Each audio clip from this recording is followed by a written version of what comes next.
Woodward. We are starting off your day with a brand new crew. Meet Broder. I can't control my arms sometimes. My limbs are just kind of flying.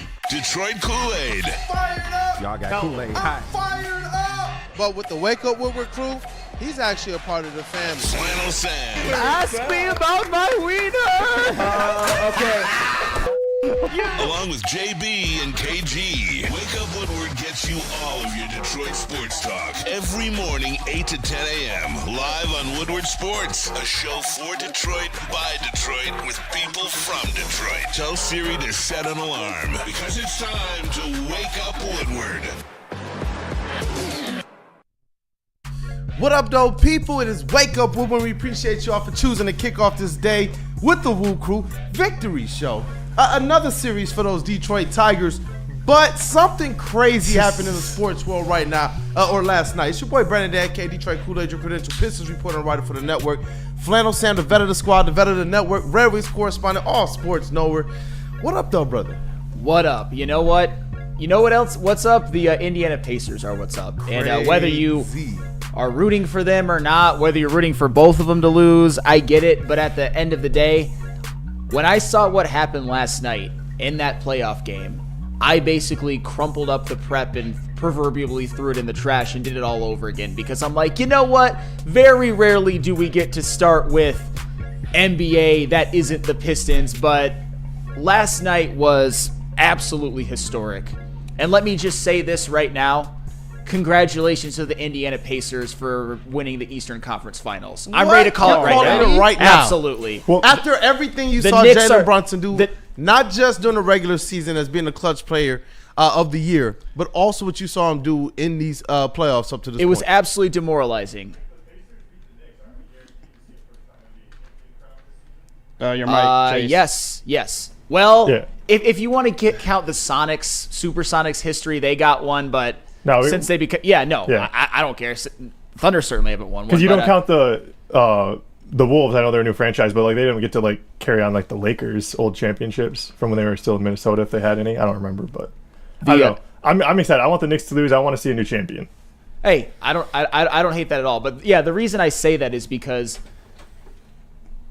it's demoralizing losing like that. And the Knicks, there's something cosmic about them. I mean, ask Maz today. Like, when he gets into the building, I'm going to talk to Maz about it, because I know he was devastated last night. And I don't know, to me, when you lose a game like that, it's hard to come back from. I would expect the Knicks to probably take game 2.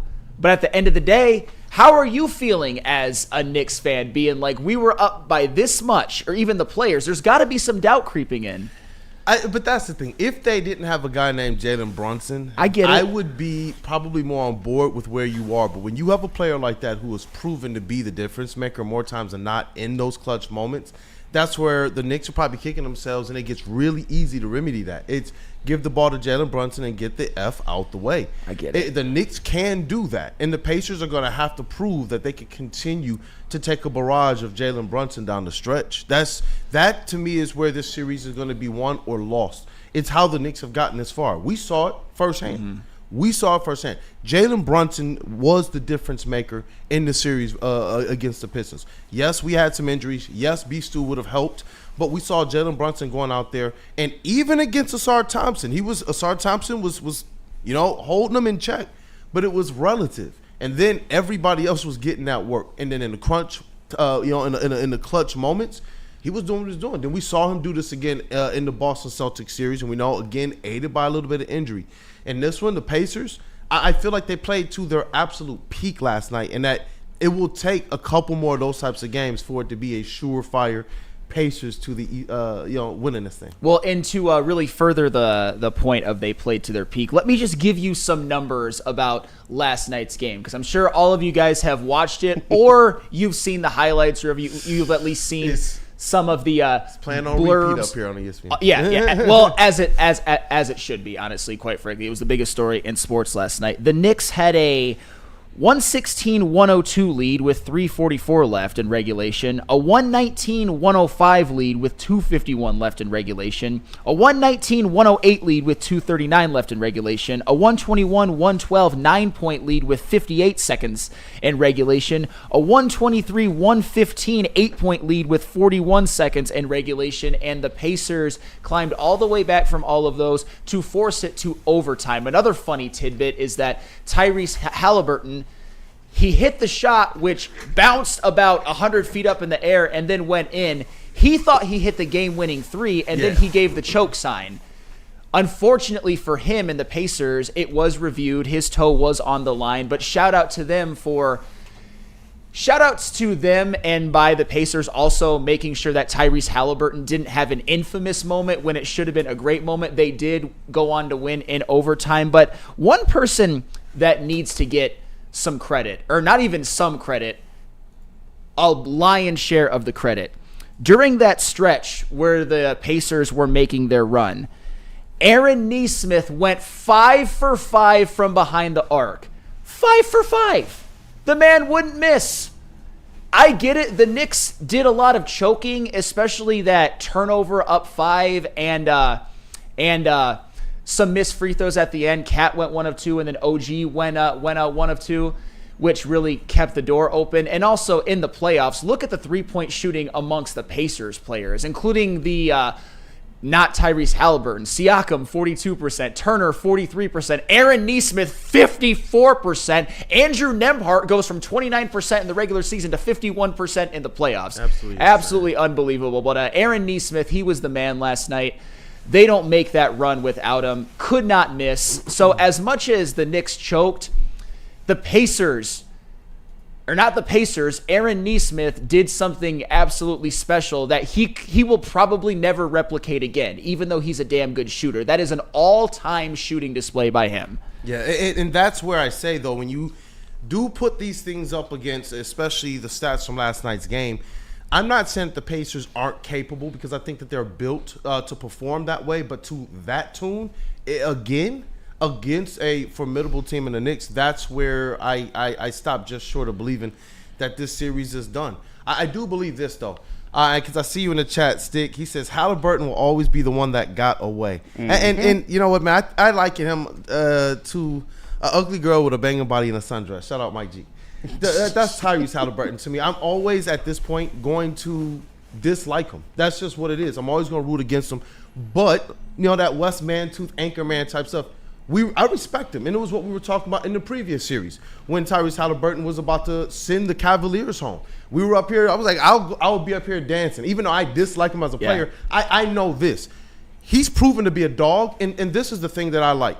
When you showed the playoff percentage numbers for for the three-point shooting, Tyrese Halliburton's numbers actually went down from a three-point percentage standpoint. But you look at his other stats, and they're up over what he was doing, especially if you look at his last, I think, 20 or 25 games of the season. And there was like a little stretch in time where it seemed like people were piling on Tyrese Halliburton, including me. But how has he responded? Like a special player. And why do we say that? Because the most special step up during playoff time, during playoff moments. And I believe that even though his three-point percentage is down, when you look at the effect of all the other players around him, they're effectively feeding off of the gravity that he's able to create and dishing off to him. And I think that Tyrese Halliburton is going to be able to rewrite a lot of the narrative around being voted the most underrated player or the most hated player in the league by your peers is pretty wild. This is where I get off the highway with you, Kool-Aid. Talk to me. Is Tyrese Halliburton personally responsible for Andrew Nembhard going from 29% in the regular season to 51% in the playoffs? Personally, but there is going to be an effect with Tyrese Halliburton and the style of play that he has. I am not one of those people who believe that a guard makes somebody make shots. I used to hate that narrative when people said that with LeBron James. But there is an effect with players like Tyrese Halliburton and the gravity that they're going to attract, the amount of time that he has the ball, and you see it. I don't want to give Tyrese any of this credit. I don't. This is now a second series in a row where I got to step up and say Tyrese Halliburton is proven to be really all-star level. No matter how much I wanted to be able to joke about that he didn't make the team this year, he's proven to be an all-star level guard. He has stepped up a lot, and I do believe that the teammates around him have benefited because of that. Oh, well, I mean, that's 100% fair, but I'm also, and this is where I want to compare it to the Pistons a little bit, because we talk about Cade Cunningham. We talk about how his first ever playoff series, there were some lumps, but I don't necessarily have a problem with it. Was it Cade Cunningham's fault that Malik Beasley, for lack of a better term, doo-doo down his leg in the playoffs after Sixth Man of the Year season? You have to cash in on the opportunities created, but there are stats that measure this. I got it. Cade Cunningham creates more wide open shots for his teammates at a higher rate than other people in the league. You know what Tyrese Halliburton does? When he's going from 18 points per game in the regular season to popping off at 30, he's drawing more attention. Those three-point shooters know all we got to do is sit, because those defenders are like, are we going to let Tyrese Halliburton sauce us? Or do we step or look, or even if they don't send a defender? All hoopers know this. When a guy is hot, one look this way. When there's an actual hot three-point shooter, it's too much. You've looked away too long, and Tyrese Halliburton is the type of guard who's going to find that shooter. And in the NBA, you just need that much space. Tyrese Halliburton is creating that space. Now, do those players have to knock it down? Yes, just like Malik Beasley. He had more open opportunities. I saw him, Tobias Harris, Tim Hardaway. Them guys had a whole bunch of wide open looks. And for the record, Tobias Harris did shoot well from three. He but did. Hardaway and Beasley did not. But they still, all three of them still, though, had wide open looks. And that's what I'm saying. Tyrese Halliburton, you going, you putting up 31 points in this game. You're hitting the big shots. You're keeping your team in it. And not just this game. It's been during the entire playoffs. Him elevating his game is a big part of why this team is doing what they're doing. They took out the number one team, and now they're trying to take out who we just called a series ago the best team in the East in this playoffs. Well, and for the record, I'm not trying to discredit Tyrese Halliburton, because he's playing great. He's had a run of game-winning shots, which is, or in this case, a game-tying shot, which is legendary. He deserves all of the props for that. Yeah. What I'm saying, though, is that he was also the beneficiary of Aaron Nesmith having one of the greatest 2.5-minute shooting displays I've ever seen. And that's where I don't give Halliburton credit for that aspect. But I do give him credit for what he can control, which he had a damn good game, and he's had a damn good playoffs.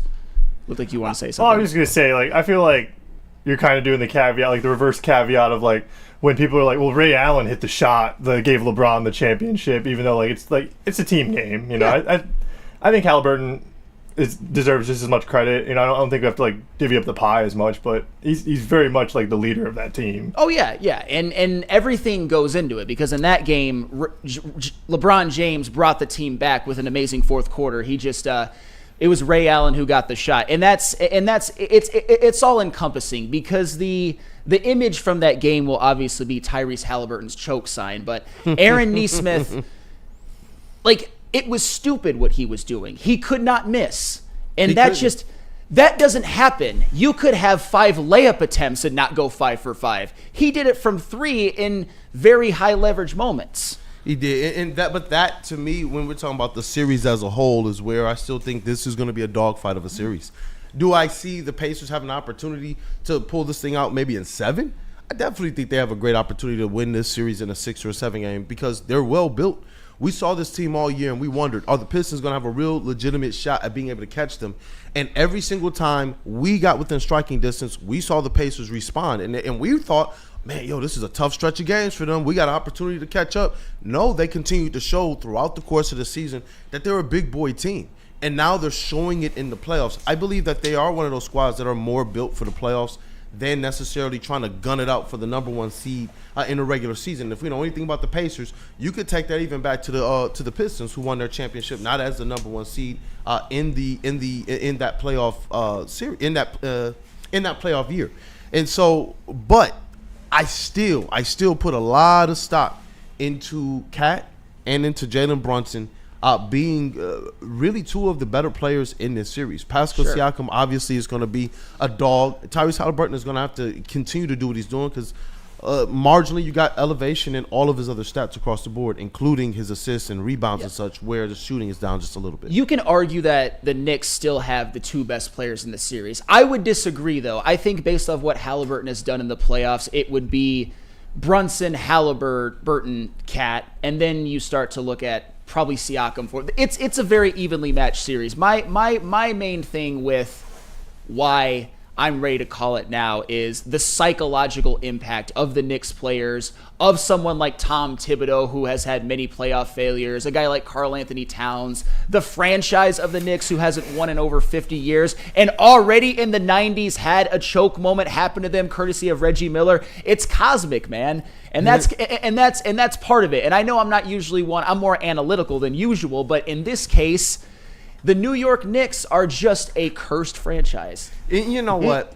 For as much as we do believe in the mojo and the vibes of things, when we put just the X's and O's and strategy aside, but yes, being a Lions fan, of course, the New York Knicks are going to have to fight a little bit more than just the Pacers. They're going to have to fight this history that's always seen them show up on the wrong end of these types of things.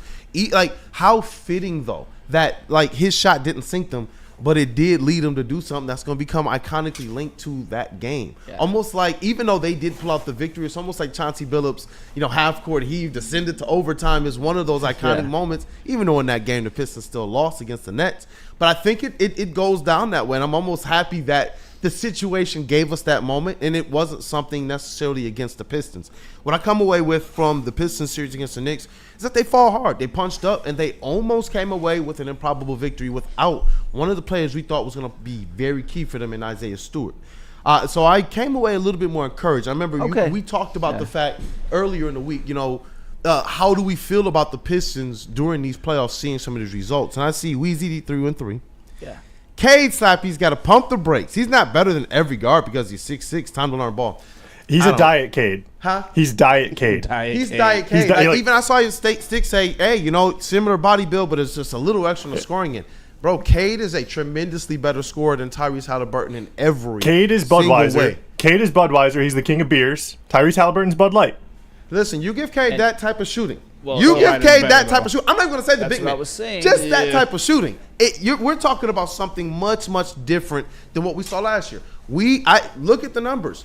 Those guys had open shots. Tobias Harris hit his. The other guys, Tim Hardaway, Malik Beasley, that was like a big part of what happened. But Cade's not enough of a winner to will those shots into the basket for him. But and for the record, this is where we all agree. Says we're on crack. Well, and he also called Cade Fade Cunningham, which is just so disrespectful. He said this so disrespectful. He said this one is the one, and that if he doesn't step to some perch that I haven't seen any of these other players that we glaze, include Tyrese Halliburton, I've not seen them step yet to the perches that we want Cade Cunningham to step to. And this is far less help than all the rest of them. And this is where I will never believe Stick when he says he doesn't have some animus for Cade, or at least Cade fans, because you don't call somebody who you just want to be better, your guy, Fade Cunningham. You don't give him cute little nicknames like that. Yeah. Be grateful for what he did this season, and next year we will hold him to a much higher standard. Next year, I'll say this, in next year's playoffs, is it acceptable for Cade Cunningham to shoot 18% from behind the arc? Nope. Absolutely not. Is it acceptable does his turnover rate need to get a little bit lower? Does he need to do a better job of taking care of the ball? Absolutely. Yep. Do the Pistons as a team, can they go winless at home in next year's playoffs? Is that acceptable? That is absolutely not. They took their playoff lumps. They will be better next year. I have confidence that they will. There were some things that you wish they would have done differently and Cade would have been better at, but I'm not going to call him Fade Cunningham. That's a hater comment, especially right in his that's first a hater playoff comment. series where he actually put up some pretty decent stats and had this team battling against a Knicks squad that everybody in the outside world, everybody in the free world said the Pistons are going to lose to them. And even though we on this show thought this squad could win, and they gave themselves a good chance to, ultimately they fell short in a hard-fought battle. That's not something that you come away with finding something to criticize negatively Cade about. Are there things, like you said, to get better? Yes. I remember the days of basketball conversation, bro, where it just used to be, all right, that was a really good season. You already know the best players are going to improve in the offseason. Yeah. I can't wait till our player comes back with this, and this. Now it's just like, oh, crap. Well, he made All-Star and All-NBA on his rookie contract. When's the last time that happened, by the way? I implore any of you guys. Who's the last Pistons player to make All-NBA on their rookie contract? But Cade Cunningham did that. He averaged stats only him and one other player who was top 2 in MVP voting did. And he pulled his team there in a very similar way. He didn't have no All-Star teammates. We don't even have another team on the roster. Pascal Siakam can say, I have All-Star-like teammates. Cade can't even say that. That's the difference here. If we're having real basketball conversations, let's have real basketball conversations. The nature of this team, what they did to get right with the squad, helped to elevate this team to where we saw. It gave the straw that stirs the drink that much more. And this team literally won 44 games, bro. And they could have won more. Think about the 0-4 start to the season. Yeah. Think about the times where they sat Cade just because they wanted him to get some rest. And it looked like a car whose wheels popped off during that time. For as much of those people who talk about, oh, look at the record without Cade. All right, look when this team was rolling and they sat Cade, even with a point guard on the roster and Dennis Schroeder. It looked terrible. Well, and this is where Stick is hearing what he wants to hear. Cade went 0 of 8 from 3 in Game 6, which he did, but yeah, just as good of a shooter. Nobody has ever said that Cade Cunningham's as good of a shooter as Tyrese Halliburton. I know percentage-wise, it's... But like at least from behind the arc, I would certainly take Tyrese Halliburton as a shooter. I just think we're talking about as an all-around scorer. Yeah. I mean, I think he's better at finishing around the rim. His size helps him, and honestly, I mean, and this isn't a knock on Tyrese Halliburton. I promise you that it's not. In the playoffs, he's averaging 18.7 points per game. Pascal Siakam is averaging 18.6. That's teammates helping you. Am I saying that hurts Tyrese Halliburton's all-around game? He's obviously a great distributor. He's unselfish, all of that. But, I mean, Cade averaged about 25 in the regular season, too, and Tyrese Halliburton averaged under 20. I do think he's a better shooter. Yeah, I do think Tyrese Halliburton's a better shooter, but as an all-around scorer, I would still take Cade. If you want to take Tyrese as an overall player just based off of the playoffs, I'm not going to destroy you for that. You want to hear something crazy, too? What's up? What do you think Cade Cunningham's usage rate is on his squad? It's astronomically higher. 33.6%. Astronomically higher. What do you guys think Tyrese Halliburton's usage rate is on his team? Not that high. 21.6. That's a huge difference. They've just been trying to get Cade down to 25% usage. Literally, I have that quote. I asked that question. I got that answer back from the GM and from the coach at the time, who was Dwayne Casey. They've been trying, and guess what? That number has only increased year after year after year. And you know what Cade has done? His stats have gotten better year after year after year. Do you understand that most people, when you turn up their usage, no matter how good they are, do you know what happens to their stats? They nosedive.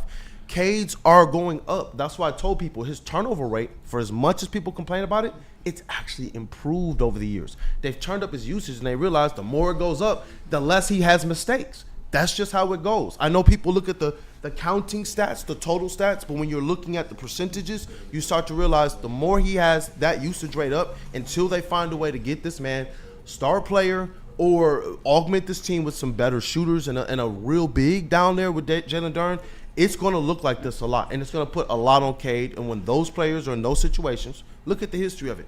They do have higher turnovers than a lot of other people. Sure. It does.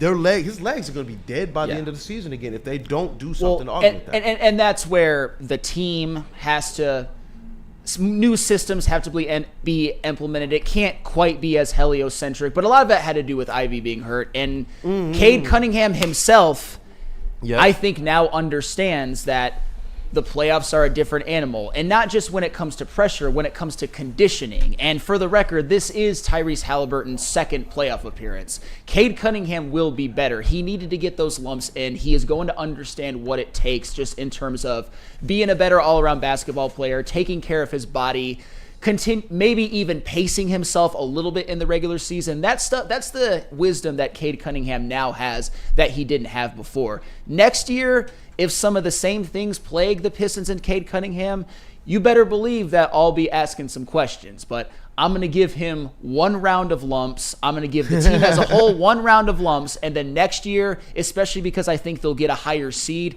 next year's go time. Next year, you got to win. Next year, you can't have, if you're Cade Cunningham, some of your efficiency numbers, particularly from behind the arc, drop as bad as they did. And you know what? With Cade Cunningham's contract kicking in, it'll be $38 million next year. The average is like $40 million a year.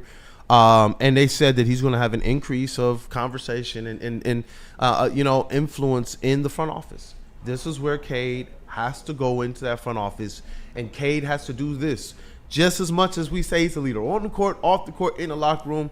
Bro, take this opportunity right now to go in there and wield whatever you have. Because I believe in his IQ. I believe that he knows the types of players that he likes to play with. And I want him to be able to go in and dictate that type of stuff to this front office.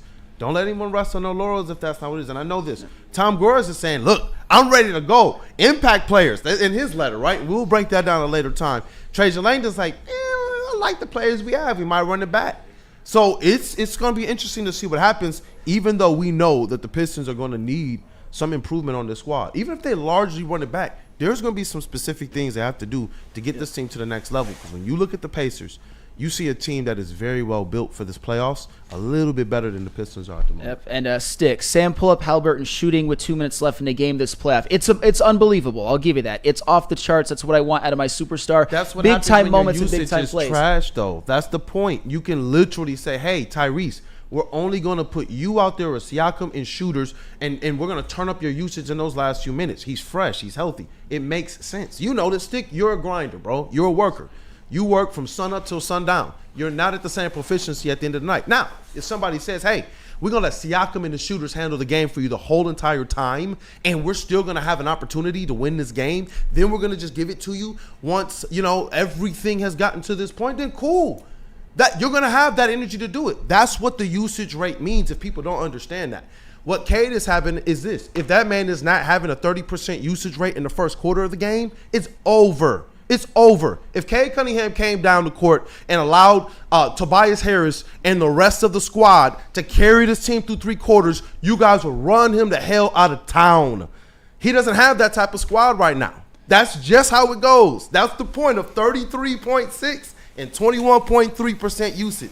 And you look at the usage of the teammates around Tyrese Halliburton, it's amazing to look at their advanced metrics. And that to me is where I'm hoping people understand when you do have these types of criticisms about Cade Cunningham, take versus what you think another player is or isn't doing, take everything into effect. I don't know how deep people are looking or if they're just hurt that the Pistons lost a playoff series that they fought hard in that nobody thought they'd even be in to start with. Well, and this is where I can say 2 things. I can say that next year, I personally guarantee that Cade Cunningham's, some of his numbers and some of what plagued him will not plague him in next year's playoffs. I personally guarantee it. And if he, I expect improvement. Yes. And if he proves over an extended period of time to be a playoff dropper, I'll have egg on my face. But I'm very confident that won't happen, although I can't say for sure yet. And also, I think we can all kumbaya over this. Did Cade Cunningham have moments in the playoffs where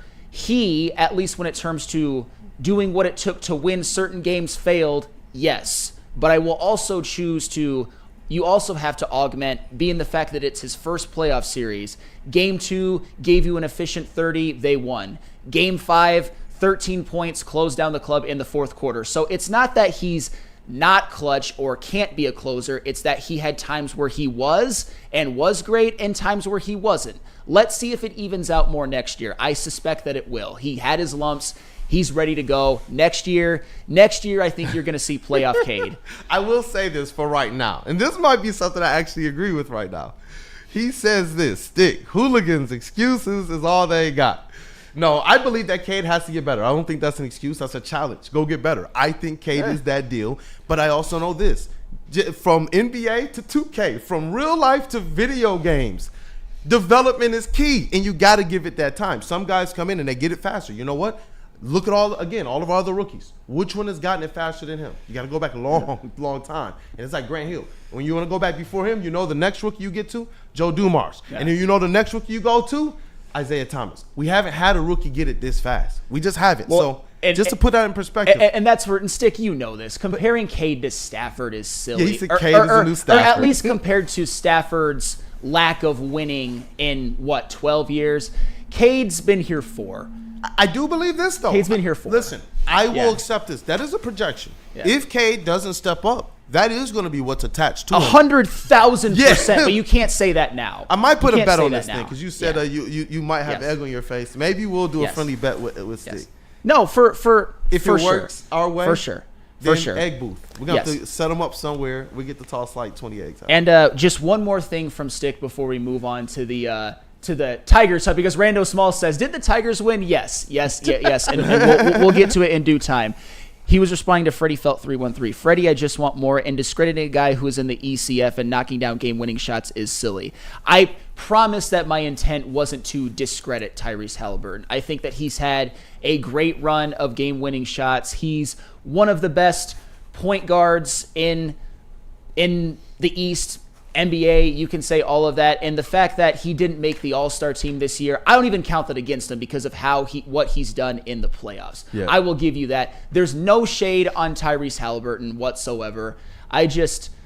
I'm not going to use Tyrese Halliburton as a vessel to discredit Cade Cunningham. But Tyrese, if you're one of those people that says because of this playoff run, you've elevated to him as higher than Cade in the hierarchy for now, I disagree, but I'm not going to kill you for it. And that's the best compliment I can give. Because a couple weeks ago, I would have put Cade way above Tyrese. But Tyrese has earned it. He has earned a certain level of cachet that he now has in terms of being a playoff performer. Cade's got to get to that, and I believe that he will. I actually agree with that, and I do. There's in this playoffs, I thought Cade had an opportunity to rise to being seen as the number one point guard in the Eastern Conference. He'll just have to settle for top 3. All shucks. Oh, poor Pistons fans. You got a top 3 point guard who's an all-star and an all-NBA, who I do believe is going to come back next year with a vengeance. And that's what I 100%. Say. Support your guys. Absolutely. Ultimately, support our players. I don't. All of them. Support Jared Goff. Support Cade Cunningham. Support Aiden Hutchinson. Support these guys. Support Riley Green. Nice jersey. But let's double up here. We'll do Buddies and Planet Fitness, and we got to talk about these Victory Tigers. I love talking hoops, bro. I do too. Hey. It's big news in sports. Biggest sports story in the world. It's absolutely crazy. And shout out to you, chat fam, for being the most important part of the WUW Crew. Go ahead and smash the like button if you haven't got an opportunity to. And let me know what your favorite part of the Tigers has been to start the season. To start all of it. Let me know what your favorite moments of the Tigers season has been. We'll read them. And when we get back on the other side of the break, we're definitely going to pick up those super chats as well. Buddy's Pizza's been serving original Detroit-style pizza since 1946. And 79 years later, they still have 22 locations in the state of Michigan, and fans can visit where it all began on the corner of 6 Mile and Conant. So sign up for Buddy's Rewards to earn points on every purchase and receive exclusive promotions. Download that Buddy's Pizza mobile app and start earning today.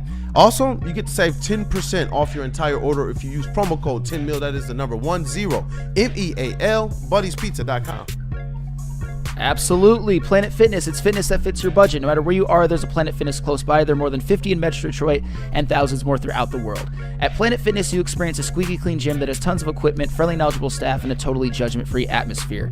Did you know that all Planet Fitness memberships include fitness training for no extra cost? Want all the perks? Upgrade to the PF Black Card and enjoy use of amenities such as unlimited use of the Black Card Spa featuring hydro massage chairs, and total body enhancement, and more, along with access to over 2,500 locations worldwide and unlimited guest privileges. For more information or to join today, visit your local Planet Fitness or planetfitness.com.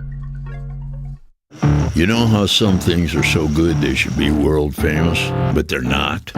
Our house-made vinaigrette is one of those things. And the antipasto salad, we drizzle it over. Same with our hand-battered chicken tenders. Original recipe soups and pasta sauces. It's almost as if our original, world-famous Detroit-style pizza is mocking them. And that's not very nice.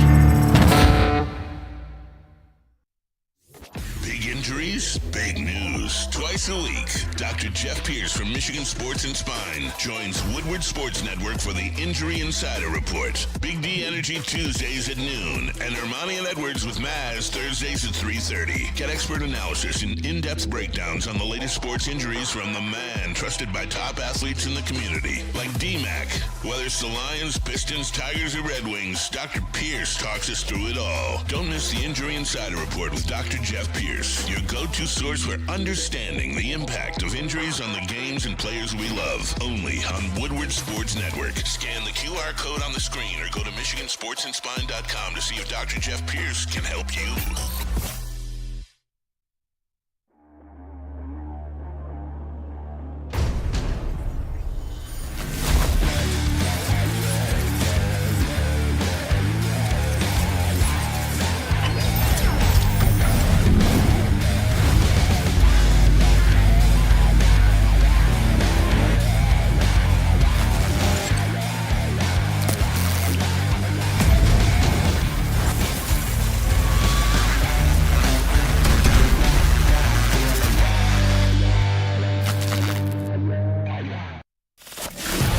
like to brag that we are the toughest sports network in Detroit. But we do have a guy named Darren McCarty on our side. Woodward Sports. Just sitting here reminiscing about my Detroit signed shirt. That is Bring it not back, coming JB. back. Bring it back. That is not coming back. Head over to woodwardsports.com, though, and get yourself some new merch that we drop every single week for you. All you got to do is click on that shop tab. Yes, I know, Javi Baez gear coming soon. I'm telling you guys right now. But go and pick up some of that Woodward Tigers gear that you should be rocking down at Comerica Park. And you can't forget about the Red Wings, the LFG Red Wings t-shirts, hoodies still available for you. All you got to do is head over to woodwardsports.com and click on that shop tab. And we are back. I got the bat on the desk. You already know the Detroit Tigers, man. Another victory, another series win. So, Justin, we got to update that graphic now because it's another one for those Tigers, man. And you know what? Flannel Sam, I know the way that the series started, it wasn't necessarily to our liking because this is a team that you and I mutually hate as much as I probably hate LeBron James and Tyrese Halliburton combined. For obvious reasons. We probably have a World Series if not for this team. Oh, yeah. But a 5-1 victory over the Cardinals. And you know what? Shout out to the Tigers finding ways to continue to overcome all types of adversity. They will have like a little bit of a setback or this or that, and they still find ways to improve. But we are still as good as our record suggests. Oh, and they just keep winning. And the fact that they were able to overcome that opening game blowout and win the series against the Cardinals. I ended up putting out a short talking shit to the Cardinals because they are my least favorite MLB team. I hate them more than I hate the Guardians. I hate them more than I hate the Royals, White Sox, Twins. I really do. The Cardinals are my least favorite. But amongst all that, it was just good that the Tigers were able to get a series win, a big series of win on the road against a good team. So it doesn't matter who you put in front of the Tigers continue to get the job done. And my takeaways, at least from last night's game or yesterday's game, because it was a day game, it's two-part. One, we're seeing something in tandem that we've wanted to see for a long time but really haven't seen until recently. And two, the return of something that we loved so much last year. What we saw yesterday, I'm going to start with the former, the Tiger Kings. Do you remember when Baseball America had that cover of Riley Green and Spencer Torkelson on it and labeled them the Tiger Kings? That's what we're seeing this year. We're finally seeing both of them hit and be great at the same time. Obviously, last year, Riley Green was an all-star and Spencer Torkelson had a rough year in which he got sent to the minors. You can look back to 2023 when Spencer Torkelson had 30 home runs, but Riley Green, even though he played well, he was out for too long to really have it be considered a tandem year. He played less than 100 games. But right now, what you're seeing from them is they are starring for a team that is 33-17. They would both be all-stars if the season ended today. And just to give you a couple of things from yesterday's game, Riley Green, 1 for 3, but 2 walks. You know, my only criticism about Riley Green's season in totality is that he hasn't walked as much. He got a couple of free passes yesterday and he scored 3 runs. Spencer Torkelson, 4 plate appearances, 4 times on base, including an RBI double with a couple of walks himself. You love to see it. And JB, do you have the AL ranks this season? Because now we're going to expand it out to this season for Spencer Torkelson and Riley Green when it comes to the American League. Yep. Thank you so much. Ranks in AL statistical categories, and this is something that should be a sight for sore eyes for every Detroit sports fan, particularly Tiger fans. Your eyes really aren't sore, but you understand what I mean. Riley Green, OPS tied for 12th, slugging percentage tied for 7th in the American League, total bases tied for 4th, RBIs 5th, home runs tied for 5th, runs 9th. Spencer Torkelson, OPS 7th, slugging tied for 7th, total bases 8th, RBIs tied for 2nd, home runs tied for 5th, and runs tied for 2nd. So what you saw yesterday in a big win to give themselves a 12-4 record in series and a 33-17 record on the season is a microcosm of what you're seeing right there. The Tiger Kings led the team yesterday. The Tiger Kings have led the team, at least offensively, so far this year. You love to see it. It's what none of us could have even dreamed of before the season, except for a couple of you in the chat who never stopped believing in Torque. Shout out to you guys. Yeah, definitely, because as bullish as I was on them at least being a 91-win team, I didn't see it happening completely this way at all. There are players contributing who I was willing because the Detroit Kool-Aid of me to say, you know what, let's see this thing through, but let's reduce their opportunities to hurt this team while they're trying to figure it out.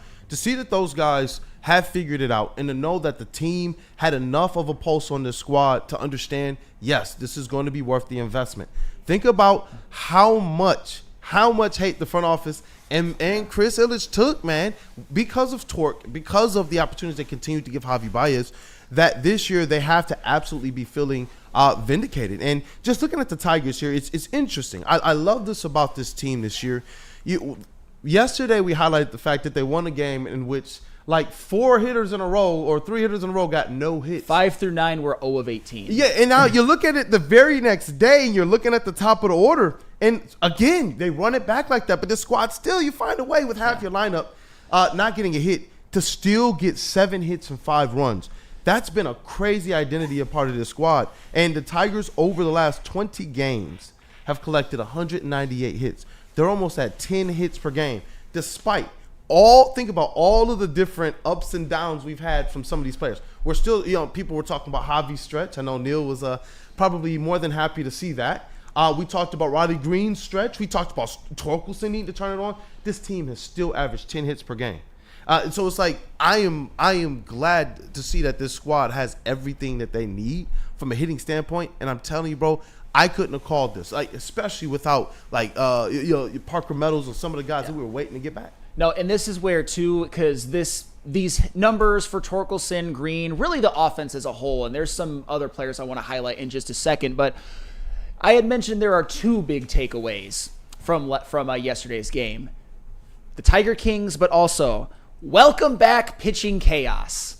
Because this season, you've had Mize when healthy be great, Reese Olson when healthy be great, Flaherty take all of his starts, Job when healthy be very, very good, and the team is undefeated in his starts, and Tarek Skubal pitch at slightly below Cy Young caliber, but he'll get that back with a couple more good starts. But he's been great as well. The Tigers haven't needed pitching chaos like they did at the end of last year when all of the injuries popped up to Mize and Olsen and they traded Flaherty. But yesterday, you decided to try it out again, and they dominated a very good Cardinals lineup. You look at Brant Herter, 3 innings, 0 earned runs, 2 strikeouts. He has an ERA of 2.08. Chase Lee, making himself a big impact with the Tigers. 2 innings, 0 earned runs, 2 strikeouts, no walks. Sean Gunther gave up the only run, but we know how valuable he was last year, and I think he'll be better moving forward. Brennan Hanafy having himself a heck of a year. 2/3 of an inning, 2 hits allowed,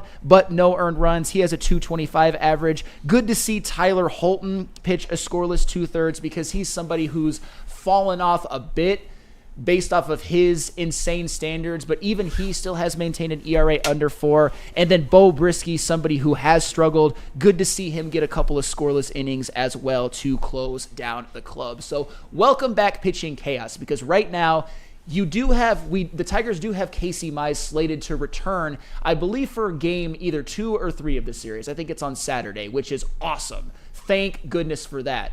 But now Reese Olson's on the IL. You never know with pitchers. A pitching staff rarely stays intact with no injuries. So pitching chaos, I don't think this is the last time that you're going to see it.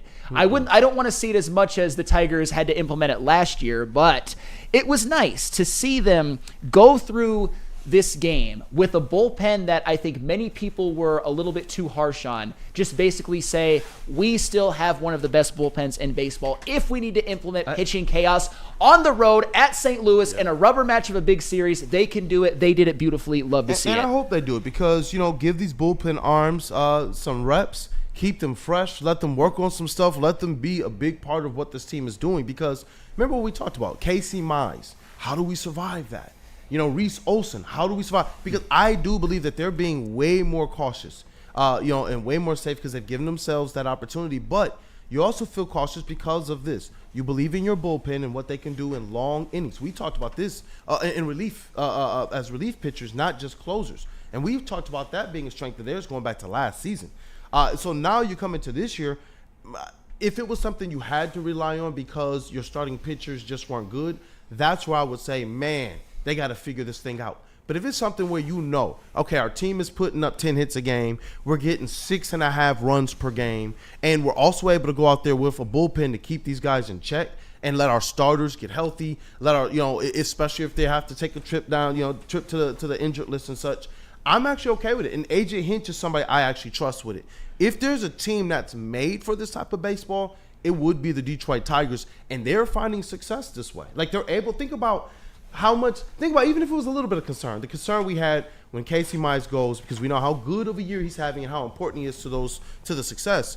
But when we realized, okay, it's not as serious as the concern, and the bullpen was able to hold it down in whatever games that they had to go a little bit longer. That makes me way more comfortable for this team's long-term success this year and beyond. And just another tidbit of pitching chaos yesterday, they did not have to use Will Vest or Tommy Kahnle, who have been their best relievers, and they still were able to hold a very good Cardinals lineup to just one run and win the series. And before we come back and preview the Guardians series a bit, because it's a big one, Burn in the chat, is playoff legend TBD going to make an appearance this series? He owned the Guards in the playoffs last year. And yeah, it's funny how in last year's playoffs and down the stretch, like, even though Reese Olson was back, I still, at least in that stage, I trusted Skubal the most. But when they implemented more bullpen days, that was actually, I think, what gave him the second most success in the playoffs. So a shout out to pitching chaos, shout out to bullpen days. Hopefully they don't have to use it as much this year, but in a big win at a great opponent against a team that we all hate, Tigers got it done with pitching chaos. Made that good lineup look silly. Yeah, that's right. And JB Smooth, I know we got some super chats that we need to get to. Yes, we do. Definitely. What up, though? That dude. But yeah, Justin has some. I wanted to jump in when we were talking about the hitters, but Flannel then went to the bullpen, so I let him have his time and let him cook. But I just want to show some love to some of the players who I pointed out were having some slumps and have bounced back tremendously. The first one being Spencer Torkelson. Spencer Torkelson had that about 2 weeks ago. Yeah, he was struggling a little bit, but we all had faith in him. We all knew that he was going to bounce back, and he has. Over his last 15 days, he has an 890 OPS. He has 12 RBIs and 2 home runs. So that's what we expect from him now moving forward, as he's been able to find that consistency.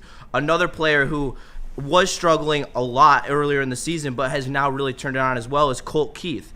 Colt Keith is now, in the last 30 days, he has an 865 OPS, and he has 10 RBIs and 4 home runs. So coming from a guy who was hitting around 200 to start the year, really coming into his own and really starting to show that power that he has to add to this offense. And then the last person who is now slumping, who wasn't slumping before and was one of the hottest hitters on the team, was Trey Sweeney. Trey Sweeney has a .65 batting average over his last 7 days and is really struggling OPS-wise. So I'd love to see Trey Sweeney get back to trying to hit the ball hard and barreling it up and trying to hit for a little more average, because he's got so much power.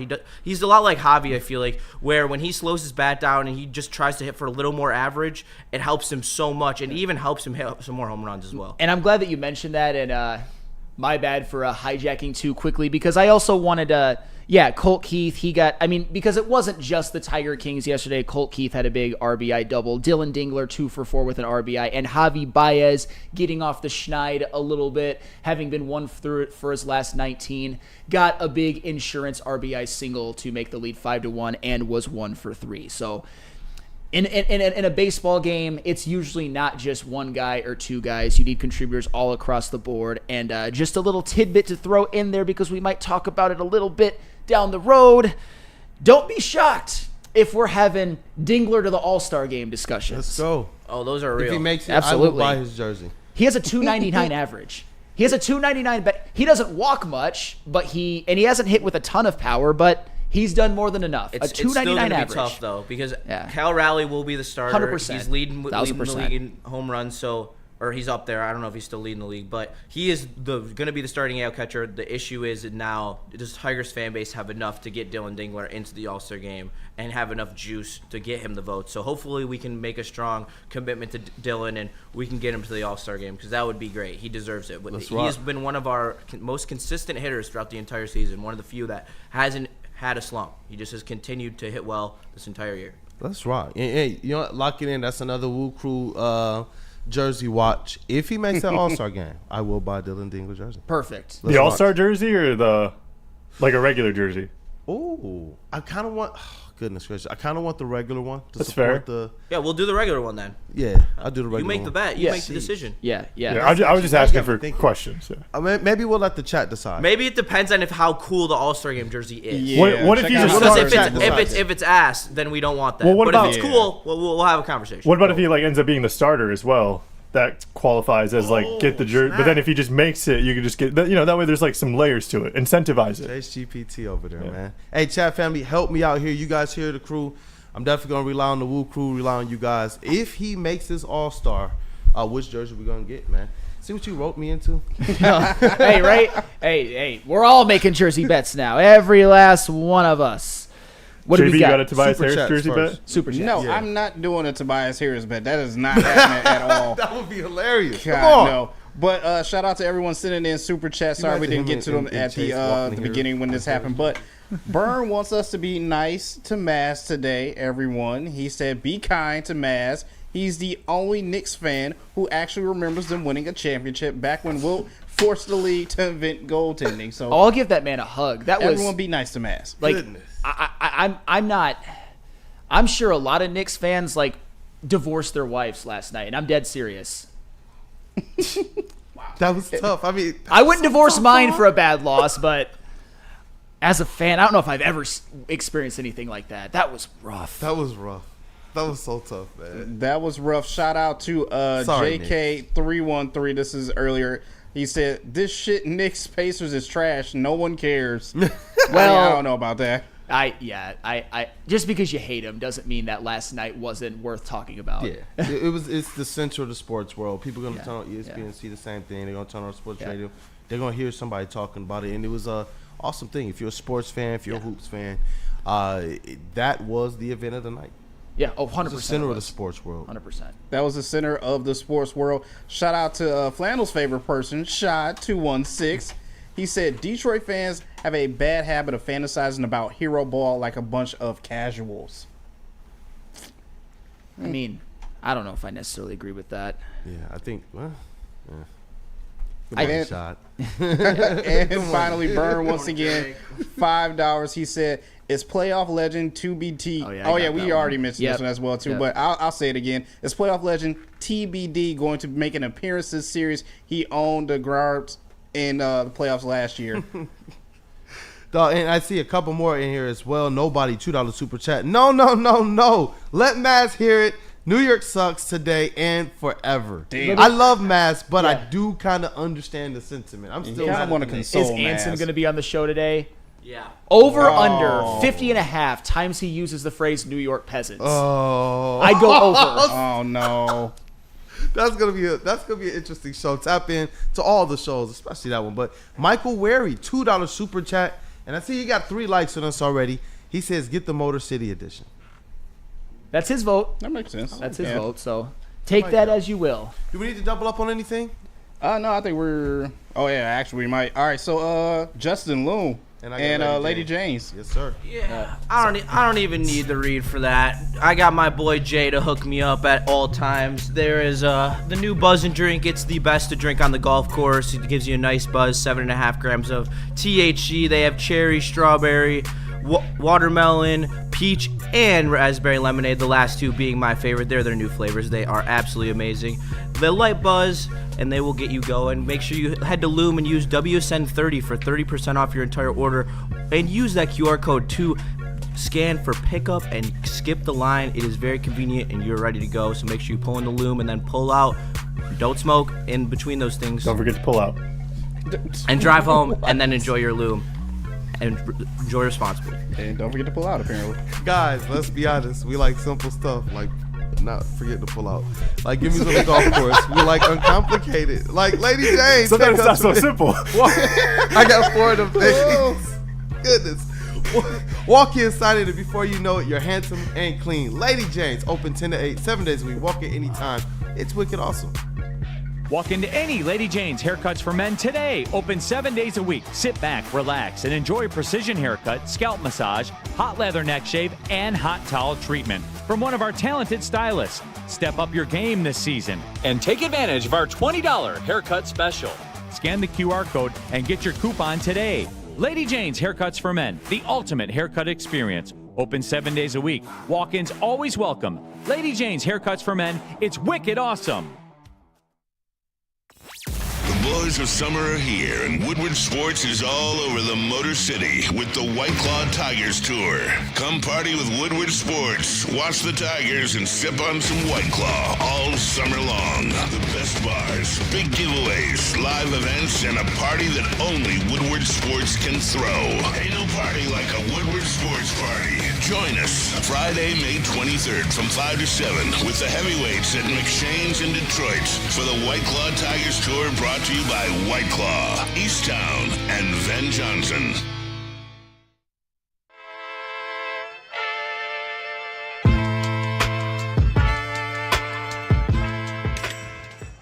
Hey, Tony, what's up, bro? Same circus, different clowns. For sure. You want the usual, the big zip? You know me too well. I threw a little something extra in there for your ma. Oh, Hope man. she's doing all right. Ay, guy, sei un santo. Ah. You're a saint. All right, buddy, we'll see you next time, okay? Grazie. Detroit has the best sports fans in the world. That's why they deserve the best sports coverage in the world. We are the Woodward Sports Network. Expert sports injury and Dr. Jeff Pierce of Michigan Sports and Spine. Join Dr. Pierce every Tuesday during Big D Energy and every Thursday on Armani and Edwards, which is today, where he offers top-notch injury advice. You're going to trust the guy that DMAC does, because Dr. Jeff Pierce is here to keep you in the game and performing at your best. For more information, visit MichiganSportsAndSpine.com or call 248-426-9944. And Matt Pat. And when you need to feel better about the company changing your read from KG, shout out my boy to Justin here to talk to you about Mad Packs. They'll get you right and make you feeling better. So Mad Packs is the hottest new cannabis brand, and they're partnering with Woodward Sports. Products launching on May 30th, 2025. Mad Packs is going to take your game to the next level. High Low is getting you high for the low, delivering top-tier quality and unbeatable prices. Boom Shakalaka, Boom Shakalaka is a live resin-infused tarantula. This one's the bomb. Blizzard pre-packs, THCA, moon rocks that hit like a blizzard, coming to select retailers on May 30th, 2025. So next week, stay tuned with Woodward Sports for all the latest updates. Herb Nash, by the way, K was 7th in MVP voting. He finished top motherfucking 7th. Yeah. I thought he had a chance to get that hot. Stick, Dog, would you have liked that's him to be freaking like crazy. 30th or 35th? Which one? Wait, we got 2 top 10 MVP candidates. Stick, kumbaya on this thing. Jared Goff, K Cunningham, both getting top 10 votes. We know Jared Goff finished 5th. K finishing 7th. That's crazy. Actually. No, that's really impressive. That's a fantastic. Shout out, man. And the next step is what they do from here. Yeah. Like I don't believe that K's the type to just plateau on these precipices. But you know what? Let's get to some super chats, and then that dude Justin, get ready to satisfy that like button, because we got to talk about some hard things here about these Tigers. Just one super chat to shout out to Burn once again, sending in $5. He said, what's crazy about this Tigers team is that they're not even really that hot. They're just consistent. They haven't really had huge streaks. They just win series, man. And when you go 12-4 in series, even if they're all 2 out of 3 or 3 out of 4, you're going to be the best team in baseball. And they've sprinkled in some sweeps too. And I think they've only been swept once, and it was at the Dodgers. Remember when Rod said he wanted to look at that first 40 games, Yeah. and I said, when you look at these 40 games, rewind those tapes, I said, I think that this team is going to be able to go in here and win really all of these series. Yeah, you take into account that things happen and you drop 2 or 3 here or there, and that was after the Dodgers series. And that's what this team has been, which is insane to think, because I try to think and speak sometimes to the highest potential that I believe this team can reach, even if they don't necessarily get there. To see the Tigers actually getting there, that's another one of those things when we talk about in Detroit sports that's absolutely insane. Like, think about what we just said here. Our quarterback was top 5 in MVP voting. Our star of the Pistons was top 7 in MVP voting. They're teams that every year people believe are going to be now in the playoffs. And the Tigers are the best team in all of freaking baseball, man. Absolutely crazy. What up, though, intern Ryan? Power stat time. Power stat? Talk to Yeah. me. Yeah, so I found out today the last time that the Tigers were atop of baseball after 50 games. You guys want to take a guess on what year it was? Top of baseball? 84? I feel like you have to go back to the 90s. No, it's earlier than that. 2006? Wow.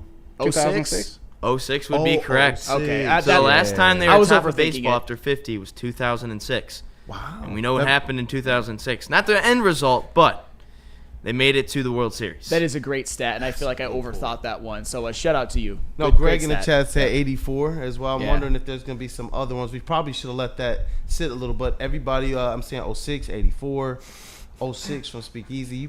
Easy, did you send that in after you heard the answer or before? I'll give it to my homie. I know you. Rando Smalls called Ryan Little Mini Marcus Mariota. I guess you're mini. Oh, that's Marcus right. I Mariota. forgot. You don't have the Yeah. earpiece. Yeah, they call you mini. Someone called him mini. Marcus Mini Mariota. Yeah. Mini He Mariota. was a Heisman Trophy winner. Oh yeah, no, there's nothing wrong. Talk, no, talk no, about I'll it. take that. I I'll like take that. I'll take that. It's an entrance. That's my It's an favorite entrance. college quarterback of all time right there. Jameis So Winston's that's high better. praise. That's high praise. I love that. Jameis Winston's better. Nope. You know I love absolutely Jameis not. Winston, Jameis love. Winston's better. You know I love Maybe in the Jameis NFL, Winston, love. but not in college. Not in even college, in the NFL. Mariota Stop was it. Stop different. making Stop fun In the of NFL, and Jameis Jameis is better. Jameis Marcus Winston Mariota's out. assistant JB and quarterback. Flan are disappointed in us, Kavasi. Marcus I'll Mariota's take that. assistant quarterback. No, it's okay. It's okay. All right, who's a better college quarterback? In my opinion, I think Marcus Mariota's better, but Jameis got the natty. But he also had a very turnover-prone season. The next, it's He also had a better team. Man. Hey, head-to-head, though, Mariota beat Jameis. It's Dalvin Cook's fault. Dalvin And- Cook fumbled the game away. We talked about this yesterday. Me and Sam talked about it. Dalvin Cook fumbled that game away. Marcus Mariota is not as good as Jameis Winston. The NFL proved it. Mariota also threw a won the touch. head-to-head. Mariota also threw a touchdown pass to himself in the NFL playoffs. So Hey, I'll that's take wild. Mariota. And you know what? Look, because I can't wait for the college show, Justin. And some of these people are going to be a part of that cast and that crew. Y'all want to be tapped in because the weekend content is getting lit. I know y'all already seen the commercials. I'm working on getting that calendar, that channel guide, so you guys will be able to see everything that's on the network at what time and where to find it. And you know, so shout out to that dude, Justin. I know we're going to get a lot of people involved in that. Intern Ryan will be involved. We're going to definitely have Brandon Edwards involved, among others. I know Kavasi and Chase consumes it, and all of our other personalities. So I can't wait for that stuff, man. But Tigers, man. I looked at this schedule, and you talk about things that are tough debates, like, you know, Mariota versus Jameis Winston. I'm looking at this Detroit Tigers schedule ahead, man. It's not just about them facing the Guardians. It's this. If they don't have a good series against the Guardians, think about how tight things get, because then it's the Giants, it's the Royals, and then you get into June starting off the season, not just hot proverbially with summer on the way, but the record too. Who the Tigers have been against some of the best teams in all of baseball to this point. We know that baseball, Major League Baseball, national media has said, you know what, we got to tip the cap to the Tigers. Well, now they got to do it again, starting with the Guardians. A 4-game series. So their record could look a lot different by the end of this series. Yeah, Kool-Aid, I love your thought process of taking it out over almost damn near the next month, at least the next 4 series or so. It's going to be difficult. But for the purpose of this exercise, and because I don't want to get too ahead of myself and make my head spin, I'm going to focus more on what do the Tigers have to do in this 4-game series. If you're looking at the standings right now, the Tigers are 5.5 ahead of the Twins and the Royals and 6 ahead of the Guardians. And that's why, because I understand how baseball works. You know, anybody who's a big baseball fan knows that it's a very, very fickle sport. You lose a lot of games. It's more about winning series than winning games and going on long winning streaks. For that purpose, for that reason, because the Tigers have a cushion, in my opinion, this series is at the very least a must split. If the Tigers come away from this series having taken 2 of 4 from the Guardians, I'm fine with that, because that would keep them 6 games ahead of the Guardians with 4 more games having been played. You don't know what the Royals and the Twins are going to do this weekend. That's going to be formidable as well, but 2 of 4 is a must. If the Tigers get 3 of 4, I'm doing backflips. If the Tigers sweep all 4, I'm running down Woodward naked. I'm that happy. Whoa. Hey! I won't actually do that, but you understand what. Well, okay. I was about to say, send the VMix links. Wait. That's going to go viral. Can you blur that? Yeah, might actually get arrested. But my point is that if you take 2 out of 4, you're fine. If you take 3 out of 1, you're sitting pretty. If you sweep, you're in the catbird seat. Anything less than a split, and it was an unsuccessful series for me. Absolutely. For me, and I want to be able to clarify what success means. 2 wins is the bare minimum that makes me go away and say, but But I want to see this team go out there and treat this like one of those handle your business series and go and take the series from the Guardians. Obviously, you don't want to lose it by any stretch of the imagination, but this early in the season, seeing the gauntlet that's after, I do want to see this team go out there and put that BTA to the Guardians. And I know that they're a formidable team. I know that they're going to be one of those squads at the end of the season, along with, I think, the Twins, and we already see what the Royals are doing, that are going to be at the end of the season. They're going to be all amongst each other. I believe that the Tigers have opportunity, like they've already done, to separate themselves. But the AL Central is no slouch, and that's where I do want to see the Tigers more than just lead the division. Now you have an opportunity to smack the division head-to-head. You're going to face some of these top teams who believe, hey, just one series can change how these standings look. And though that's true, I do believe in the Tigers being the better team than the Guardians all the way around, and we're not even healthy yet. We still have some players that may go through slumps. We have the first 3 players of the roster get no hits in the lineup one night. Then we'll have the 5 through 9 players get no hits one night. But if you look at just how the game ended, you wouldn't have even understood that. You look at, well, they got 11 hits and freaking 7 runs. That's where I want this team to go out there like the big dogs they are. You're no longer the upstarts. Like, you're no longer the squad that's trying to feel your way through this. You're no longer the squad that's just, wow, the last 40 games are the best team in baseball. Wow, how did we get here? Now you are that team. You've already arrived. And I want to see in this series, I want to come away having felt that through their performance. That's fair. And I agree that they're the better team, and I'll give you some matchups to look for that really prove that they're the better team. However, I just want this bit of context. I mentioned that if the Tigers if the Tigers split with the Guardians, no ground is gained, none is lost. It's just 4 more games on the schedule, and the Guardians are still 6 back. I did a little research on the fly. The Twins play a series against Kansas City this weekend, a 3-gamer. So if you're looking for what to root for, you just got to root for one team to take 2 or 3. You don't want anybody sweeping. Because if you split against the Guardians, and let's just say the Twins sweep, that's not necessarily ideal. But if you split with the Guardians and one team takes 2 out of the 3 from the other when it talks about the Royals and Twins series, I think that's very successful. But I think that there's a lot of matchups that we can look to in this series which lead me to believe that the Tigers have a very good chance of at least taking 3. And here's the matchups in particular. Let's just go through the starting pitching matchups. Game 1 is Jack Flaherty versus Tanner Bybee.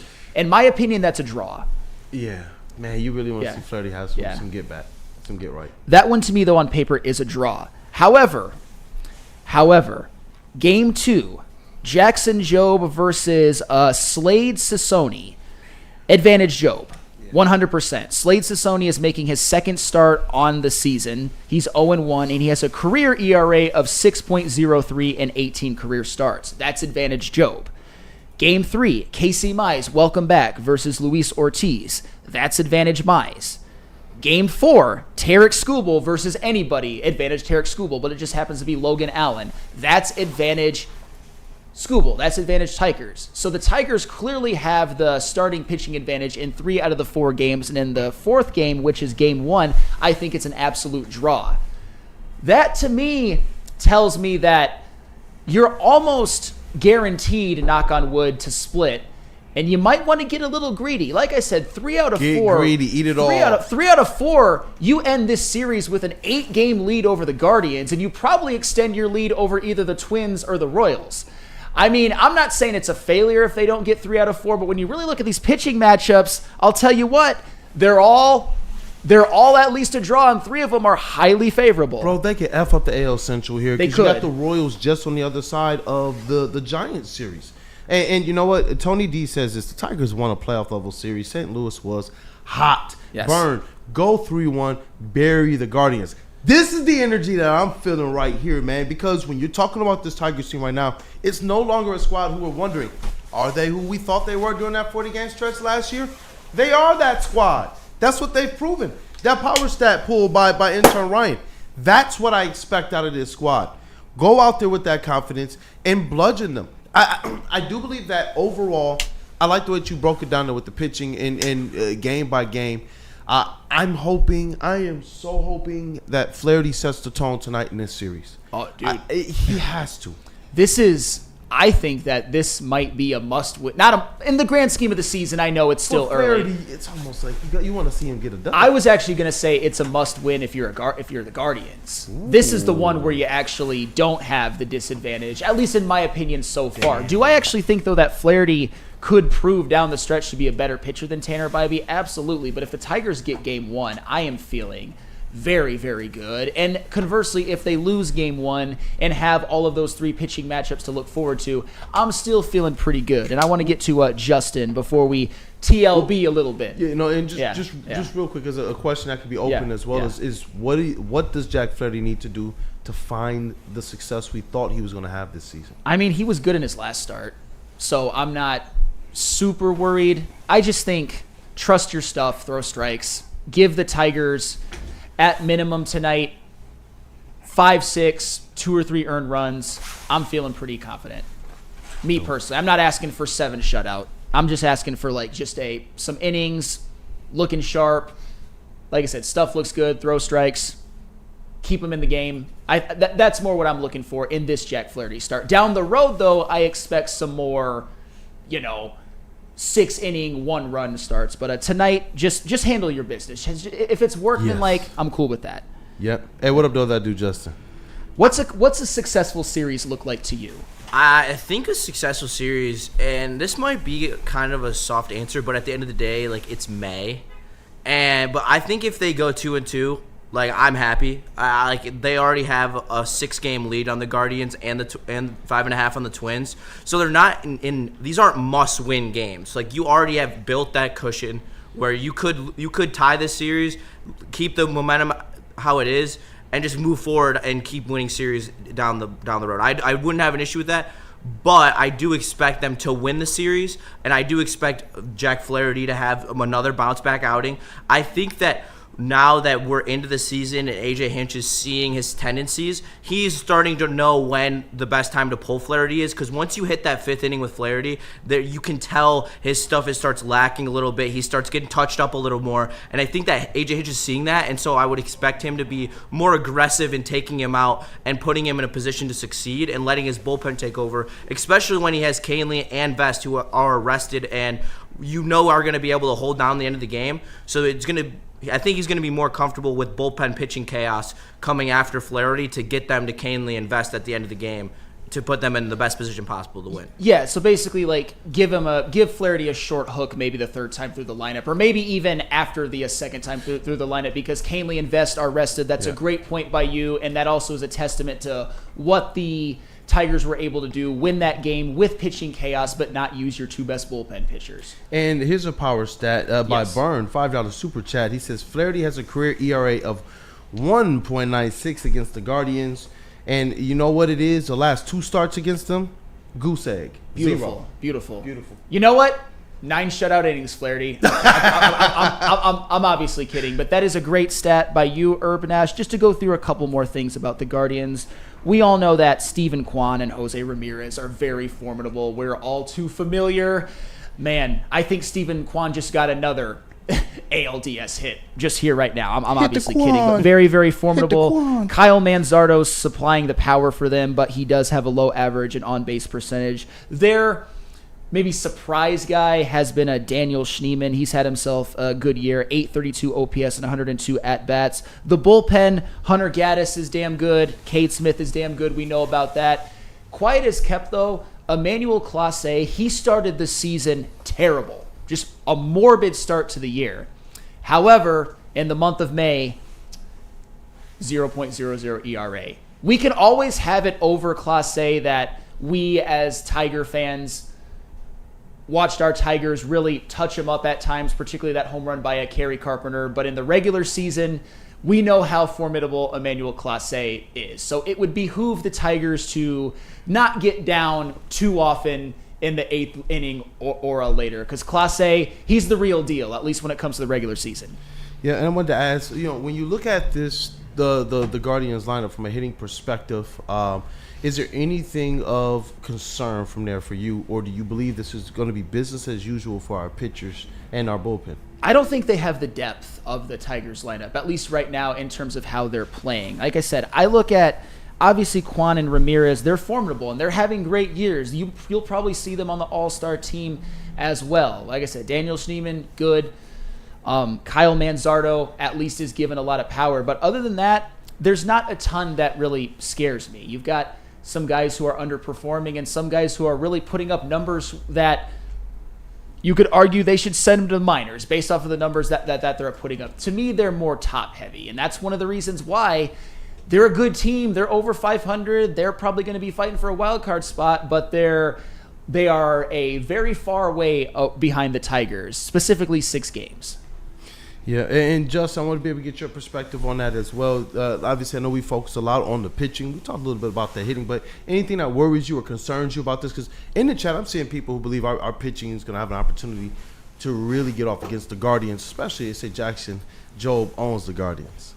I think this is a series that you might start to see where we're playing Akil Baddoo in spots start to hurt this team and not having our full lineup because of how good the Guardians bullpen and their pitching is and how matchup dependent AJ Hinch is going to want to be in this game because that's how the Guardians play as well. I think this is the first time you're actually going to see it maybe affect a game and a win or a loss because of the fact you don't have Meadows or Vierling, and they would have been huge to have back for this series. Yeah. 100%. And just one more thing I want to highlight. I'm not scared of this guy, but do not sleep on geriatric Carlos Santana. For real, he's a Tiger killer. Woman. Yeah, no, but not that Carlos Santana. Obviously, you know the one I'm talking about. I was thinking of that Carlos, but anyway. He's 39 years old, so he's actually a little younger than I thought. He's not having a great year, but he does get on base. He does give professional at-bats. He will make pitchers work. And would it shock me if Carlos Santana maybe knocks one out of the park in this series? No, because he's Carlos Santana. And Tiger killers, no matter where they are in their career, they just won't die. Professionally, of course. But Carlos Santana, also someone to look out for. Not nearly what he was in his prime, but he's a Tiger killer. Got to respect it. Absolutely. And they got all kinds of Tiger killers. Quan, Jose Ramirez, and Carlos Santana, all Tiger killers. I was going to say, I saw some Quan in the chat this morning as well. I see Greg. Did you read Greg's chat? 2025. He said Quan is a pain. He's a rat. But here's the thing. Rat. I can't call him a rat because he's too good to be a rat. He is just Jessica Dean. I can't stand Quan. He is one of the most frustrating at-bats any pitcher can face in the entirety of Major League Baseball. He is never going to get cheated. He is always going to make guys work. You're going to get him out sometimes, and you're going to be like, damn, that was tough, because he'll foul off like 5 two-strike pitches. And then when he doesn't, when you aren't lucky enough to get him out, he'll just lace one into the gap for a double after making you work. He is a bitch to play against, and you love him if he's on your team, but you hate him if he kills your team. Weezy threw him 3. I love Stephen Quan. I mean, I disagree with loving him, but respect him, absolutely. He'll probably make the All-Star team again this year. Come on, Weezy. Come on, man. Let's get to this next segment. Rando Smalls, Quan is what every player strives to be. You want to talk about play the game the right way? 100%. Nothing but respect from me from Stephen Quan, especially after that playoff series. I see Chuckle Cheese as well. Business as usual. Go out there and get an early lead and close it out. And just before we get to TLB Cavassier Chase, your overall thoughts about this, man? This is a big series. It's in division. It's in our league, and it's the Guardians, a team who put us out the playoffs last year. Yeah. Big series. I think you're going to get an idea of like the fieriness and competitiveness between these two teams. Obviously, there's like a long standing history just being in the same division, but I mean, Detroit and Cleveland are always like up at odds with each other. Usually it's about who's the worst franchise, and we're talking football. But I mean, with baseball, we're always up there in the AL Central. I think this is gonna. I don't know. I think it's just gonna be like a bit of a preview for the end of the season. I'm not too worried about it. Whatever happens. There's a lot of baseball left, and at the end of the day, I care more about the guy's health, the player's health, than I do if we end up, winning 2 games or end up only winning 1 game in this series. I'm not going to be up in arms about it. I care more about the health of these guys at the end of the season. That's an interesting one. So if they only win 1 out of 4, you're still pretty calm. Yeah, I mean, am I happy about it? No, but I'm also not going to jump off a ledge. What's more intriguing about it is the fact that we know Chase. Usually, I'm expecting you to come in and have even different perspective on it But to hear that one, I actually that's It's a long season, and we need guys to be healthy. I don't think no one's lifting the World Series trophy in May. So, especially before Memorial Weekend, it's going to be a long time before fall. So I don't see. I actually appreciate it. 1 out of 4 isn't a disaster. I think if you get swept, you can get pissed. Yeah. Oh yeah, and I'll still be a little pissed if they take only 1 out of 4. But I've also said that 2 out of 4, and I'll sleep easy. Yeah. Anything above that, I'm thrilled. There's measured responses. 2 out of 4, you're like, okay. Yeah. 1 out of 4, you're like, I'm not thrilled, but hey, it's better than if you get swept. You can come in here on Monday and be pounding your fist and upset. That's fine. Well, then your comfortable lead is gone. Yeah, exactly. and the Tigers, a young team is learning this.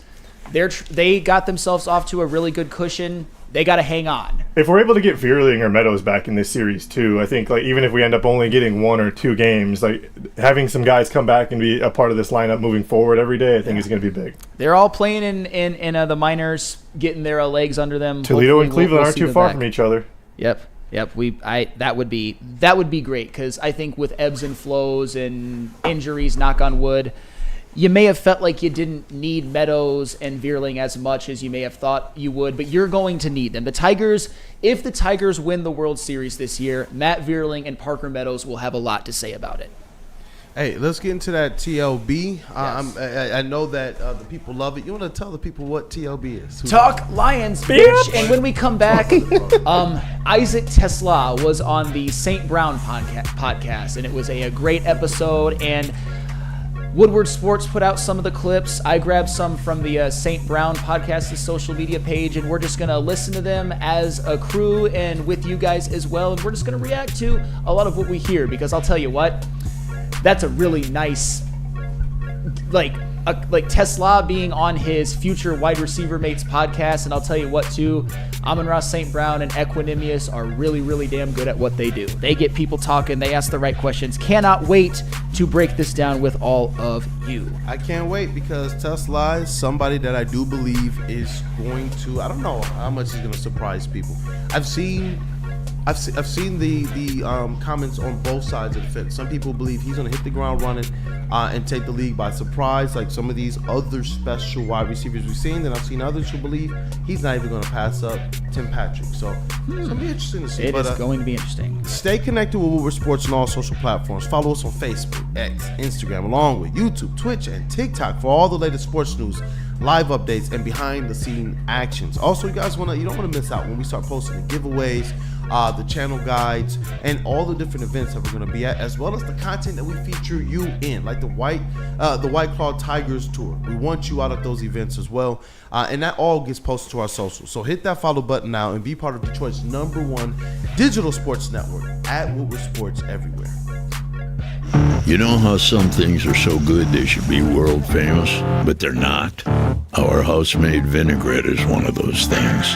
And the antipasto salad, we drizzle it over. Same with our hand-battered chicken tenders. Original recipe soups and pasta sauces. It's almost as if our original, world-famous Detroit-style pizza is mocking them. And that's not very nice. Of summer are here, and Woodward Sports is all over the Motor City with the White Claw Tigers Tour. Come party with Woodward Sports, watch the Tigers, and sip on some White Claw all summer long. The best bars, big giveaways, live events, and a party that only Woodward Sports can throw. Ain't no party like a Woodward Sports party. Join us Friday, May 23rd from 5 to 7 with the heavyweights at McShane's in Detroit for the White Claw Tigers Tour, brought to you by White Claw, Easttown, and Van Johnson. How do people feel about getting a Planet Fitness membership for $15 a month? How do they like working out in a clean and spacious gym that's filled with equipment for every workout? And how about free fitness training in the judgment-free zone that leaves them feeling energized all day long? Join Planet Fitness today with the free PF app, online or in club, and start getting that big fitness energy for $15 a month. Are you a real Detroit Detroit sports fan. Woodward Sports is here to give you all the Detroit sports you can handle. Weekdays, make sure you're locked in on Wake Up Woodward from 8 a.m. to 10 a.m. Followed by Big D Energy with Neil Rule and Darren McCarty from 11 a.m. to 1. Up next, you can't miss Ermani and Edwards with Maz from 2 p.m. to 4 p.m. And finish the day out with the bad boys of Detroit sports media, the Woodward Heavyweights, from 5 to 7 p.m. Okay, wait, that isn't enough for you, you sports freak? Check out Woodward Wings, Woodward Ringside, and the Lions Weekly Update every Sunday with Broder, Terry Foster, and Sean Baligian. Subscribe on YouTube for all our great content, and make sure you're following on all social media, X, IG, Facebook, and TikTok. You want sports? We got you covered. Detroit's #1 sports network, Woodward Sports. All right, sports fans, whether you're hitting the game or simply chilling at home, Jars Cannabis has you covered. Jars is home to Michigan's largest line of recreational cannabis products, 27 locations across the state, 9 alone in Metro Detroit, so there's always one close nearby you. But don't fear, because you live in Grand Rapids, Madison Heights, or Milan, Michigan, stores are popping up your way very, very soon. If you don't have time to check out all their products in store, you can always look them up online at jarscannabis.com or check out their Instagram at @jars_life, because you know what? I know you want to get high. Hey, Les Stanford, Chevrolet, Cadillac, Buick, and GMC.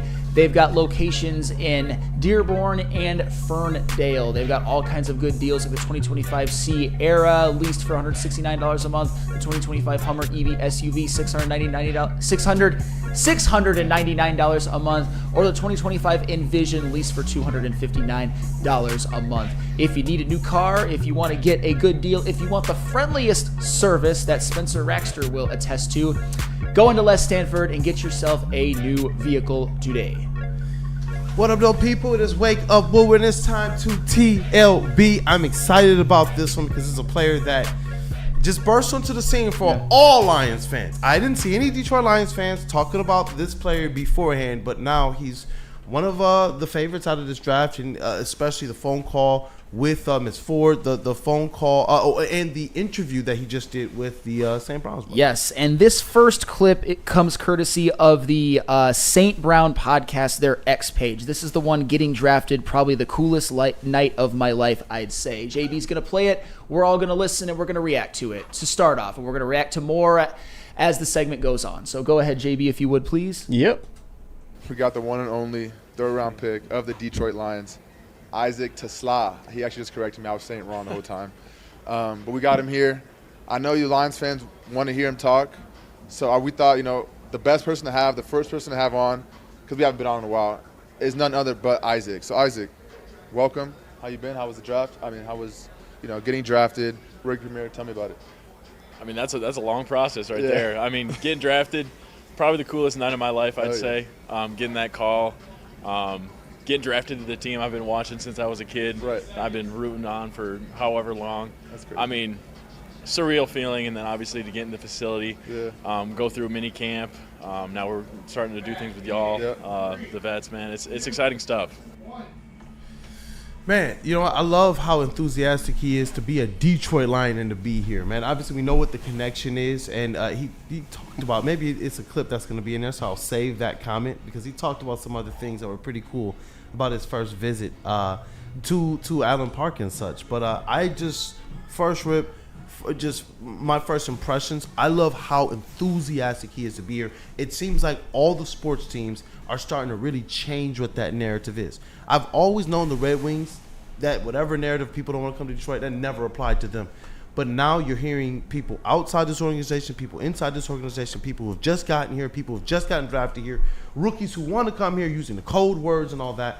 Man, that's my first takeaway from this thing. Oh, yeah, no, there's getting drafted to your hometown team. That's got to be a thrill unlike any other. And if you're Issac TeSlaa, I mean, started off at junior college, wasn't even at times considered the most hyped up receiving prospect on his own team, although he was always the more talented receiver. It's just that he didn't get the targets. He probably wondered at times whether or not he was ever going to get drafted or if football was ever going to be a part of his future. I'm not saying he didn't have confidence, just his route wasn't as linear as being like a 5-star high school player and then dominating in college. So he's going to be somebody who is going to, I think, really uniquely appreciate this opportunity. And he has a personal connection.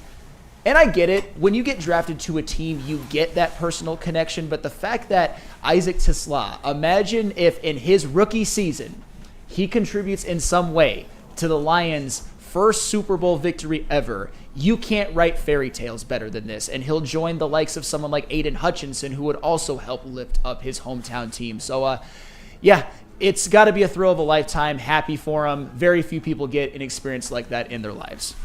Yeah, definitely. And, when you look at the aspect of this guy coming here with the opportunity he has, that's what I love, too. There is an opportunity for him to go and take more than what you would traditionally see. And what's really paramount about him sitting down with Amon-Ra St. Brown is that people believe he has the potential to be one of those, lower round wide receivers or mid round wide receivers that can come in and have an impact. I like the fact that his confidence in everything we've seen from him, at least from the media perspective, the things we've heard about him, and when you talk about the tape and the film and the things that we know, Brad Holmes led him to making this pick. Like, not just making the pick, coveted him. They traded up. Traded up. A lot of people didn't like the trade. I'm telling you, this stuff is making me more and more excited. I'm trying to keep it as composed as possible because we haven't even gotten to regular training camp and such. Yeah. But I am very, very excited about this. Just a side note about Issac TeSlaa, and it really shows when he sits down for an interview. Doesn't he just look like typical good-looking white Gen Z young man? Like, if you could build a starter pack, he's got like the curly mullet, the short. Your Ryan Lentz is showing right now, Sam. I was gonna say, do you know what he looks like? He looks like, and you guys will know, you guys will understand this more like infinitely Kool-Aid and a JB. Issac TeSlaa looks like if Ryan Lentz and Griffin Lackey had a baby. Oh my God, that is true. Am I crazy? Am I crazy? Why is that true? JB, what's the reason? You're the voice of reason. Oh my God! I mean, that's kind of spot on. Like, I wasn't even thinking about that, but like now that you said it, yeah, that is spot on. Shout out to Griff, dog. Go ahead. I wish more people knew Griff. I know they don't see Ryan Lentz often, but shout out to Ryan as well, man.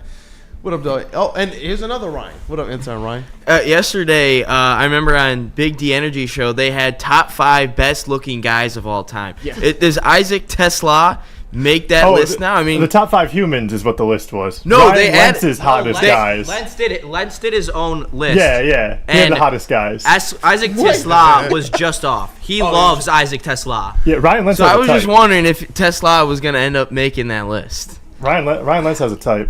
I don't think he would be on my list. We've talked about this. Respect, but he likes Sunshine from Remember the Titans, you know. That's a good looking dude too. Lentz has a type. Looking to the camera too.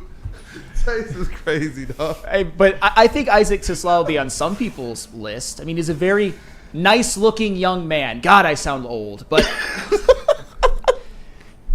I think if he catches a couple of touchdowns, that'll make him. Terrell Lamar said he looks like he's about to be on every Detroit commercial we got. I will not be surprised if I wake up one day and it's no longer Stafford, but it's Issac TeSlaa talking about pizza. Oh my goodness! Well, he's twice as nice. He's wearing number 18. What'd you say? I said he's twice as nice. He's wearing number 18. Stafford was number 9. Hey, Issac TeSlaa here for Cure Insurance. Yeah, you already know that's on the way. He probably's like, hey, Amon-Ra, how do I get that hookup, man? Sheesh. We got the next clip, though? Oh, yeah, absolutely. All right, let me just give a little bit of a title to it so JB knows which one to play. And this is Issac TeSlaa. This is another piece of evidence of how he might have an underdog mentality. Issac TeSlaa didn't receive an initial invite to the NFL Combine or the Senior Bowl. Go ahead and play that one if you would, JB. I got you. How was the Combine? How was the process? It was awesome. I didn't have a combine invite initially. I didn't have a Senior Bowl invite initially. Yeah, so I started at the Hula Bowl. So I was a late invite to the Hula Bowl, which is a little bit like lower below the Senior Bowl. Ended up doing really well there. There was a Senior Bowl rep there, but the roster was full. So if anyone ended up getting hurt or dropping out, then I was going to fill in. Yeah. So that ended up happening. Had a really good week at the Senior Bowl. Got my combine invite, did really well at the combine. So for me, it was just like getting those opportunities and just making the most of them and showing what I can do. Right. What was the weirdest question that they asked the team at the combine? Because I know there's some weird ass questions. I was asked like to say the alphabet backwards. Seriously? Like weird stuff. What's the weird? I didn't have anything like that. I just had people ask me that question. I really don't know how to answer because most of them were like pretty normal. The only one that I didn't really know how to answer was someone asked me if they called my head coach, what's the worst thing they'd say about me. Right. I was just like, I feel like he likes me. I feel like I do a lot of things well. I really don't know what he would say. Exactly. That was a weird one. Yeah, nah. I feel like everyone has those stories, but I feel like some teams are always different. I feel like there's certain teams that are known for asking those weird questions. Could you do the alphabet backwards right now? Yeah, I did. Right now? Ooh. Yeah, that's hard. That's hard. Yeah, that's super. It was hard. It took me like, I was sitting there. Mine was on Zoom because we had COVID. So like, I'm on Zoom over here looking at the dude like, he probably thinks I'm an idiot. No, that's hard. Alphabet backwards is difficult. I couldn't do it right now. I couldn't do it's a sobriety test. Yeah. But you're a big guy. What'd you run in the 40? 4.43. Wow. That's impressive. You guys lines? We got some shit. Yeah. Yeah. Brad knows what he's doing. Okay. Yeah, man, look, the more Issac TeSlaa speaks, the more I'm just like, I can't wait to see this guy out there on the football field. And Weezy 313 says he's a good-looking guy, but he ain't no Coke Keith or Kerry Barnes, though. See, I think Riley Green's better looking than all of them. No bias whatsoever. And I had to get one of our other interns in the picture as well, because I'm thinking I see a little bit of Issac TeSlaa. I see it, man. I see some resemblance there. Man, I gotta ask the people how close this is, man. Issac TeSlaa Jr., everybody. Talk to me, man. What's man, I don't know. It's just the hair, I think. You think it's just the hair? I think so. What about the skills? You got any football skills? Yeah, not like that. Not at all. But no hands. I play defense. But what about Issac TeSlaa? Obviously, there's a lot of hype around this draft for the Detroit Lions, man. You hype about it? What do you think he's gonna be able to do this year? Man, I like him. I think the tape looks good coming out of like the training camps as well. I was one of the people that was a little skeptical about the trading up to get him, but I mean, I trust Brad Holmes. If he covets the guy, then I'll mess with him. So that's where I'm at on it. But I've just been seeing the stuff out of camp, and I think it looks pretty good. Well, and this is another example of just, I think Issac TeSlaa, he understands how things could have gone a different way, and that the fact that he was able to showcase his skills in like the Senior Bowl and the Combine, that's really what had him become the prospect that he is. Because if I'm just looking at NFL.com, just basically grading him as a prospect, this is staggering. His production score was 53, which is really, really bad out of 100. His athleticism score, 96. First of all receivers in the entire Combine. And we know how much Brad Holmes loves those RAS scores. And we know, a lot of us as college football fans, how there's a lot of context to it, but his numbers, they weren't great in a total, in accounting stats way, but he also made the most of his touches. So there's a lot of context, but I know probably one of the pieces of skepticism about him is that Andrew Armstrong, who was on his same team, he actually did put up really good numbers despite the bad quarterback play, and Issac TeSlaa just didn't get as many targets and opportunities. But this is where getting to combines, getting to workouts and Senior Bowls and whatnot, this was his chance, and he ran with it. He showed the world what an athletic freak that he actually is. If you are number one in terms of all Combine receivers, in terms of athleticism score, you are a 1 in 500 million type athlete or 100 million type athlete. And Issac TeSlaa, hopefully he parlays that into being a good draft pick for the Lions. I suspect he'll contribute something in year one, maybe more than we think. Yeah, and that's where I think you have to stop short. You can't say that he's not going to contribute anything, because I don't think that you covet somebody like that. And don't believe, especially when you look at the back end of the wide receiver room, yes, there is stuff that you can work with, but if Issac TeSlaa is what it appears to be, when you cover someone like that, you trade up for him, you're giving up extra capital to get this player, you're expecting this player to be something. That's what it directly telling us. How soon? We know that Brad Holmes has this approach of maybe they're not a need today, but they're a need that we foresee down the road. But to be able to get there, especially with, what people are saying concerning J-Mo and his contract and such, wide receiver. But what if Issac TeSlaa can prove to be even just a little bit better? And that's why I'm glad he's going to have everything in front of him to be able to go out there and take that day one. Because that's how the Lions do things. It's not about this person is just nestled into this position.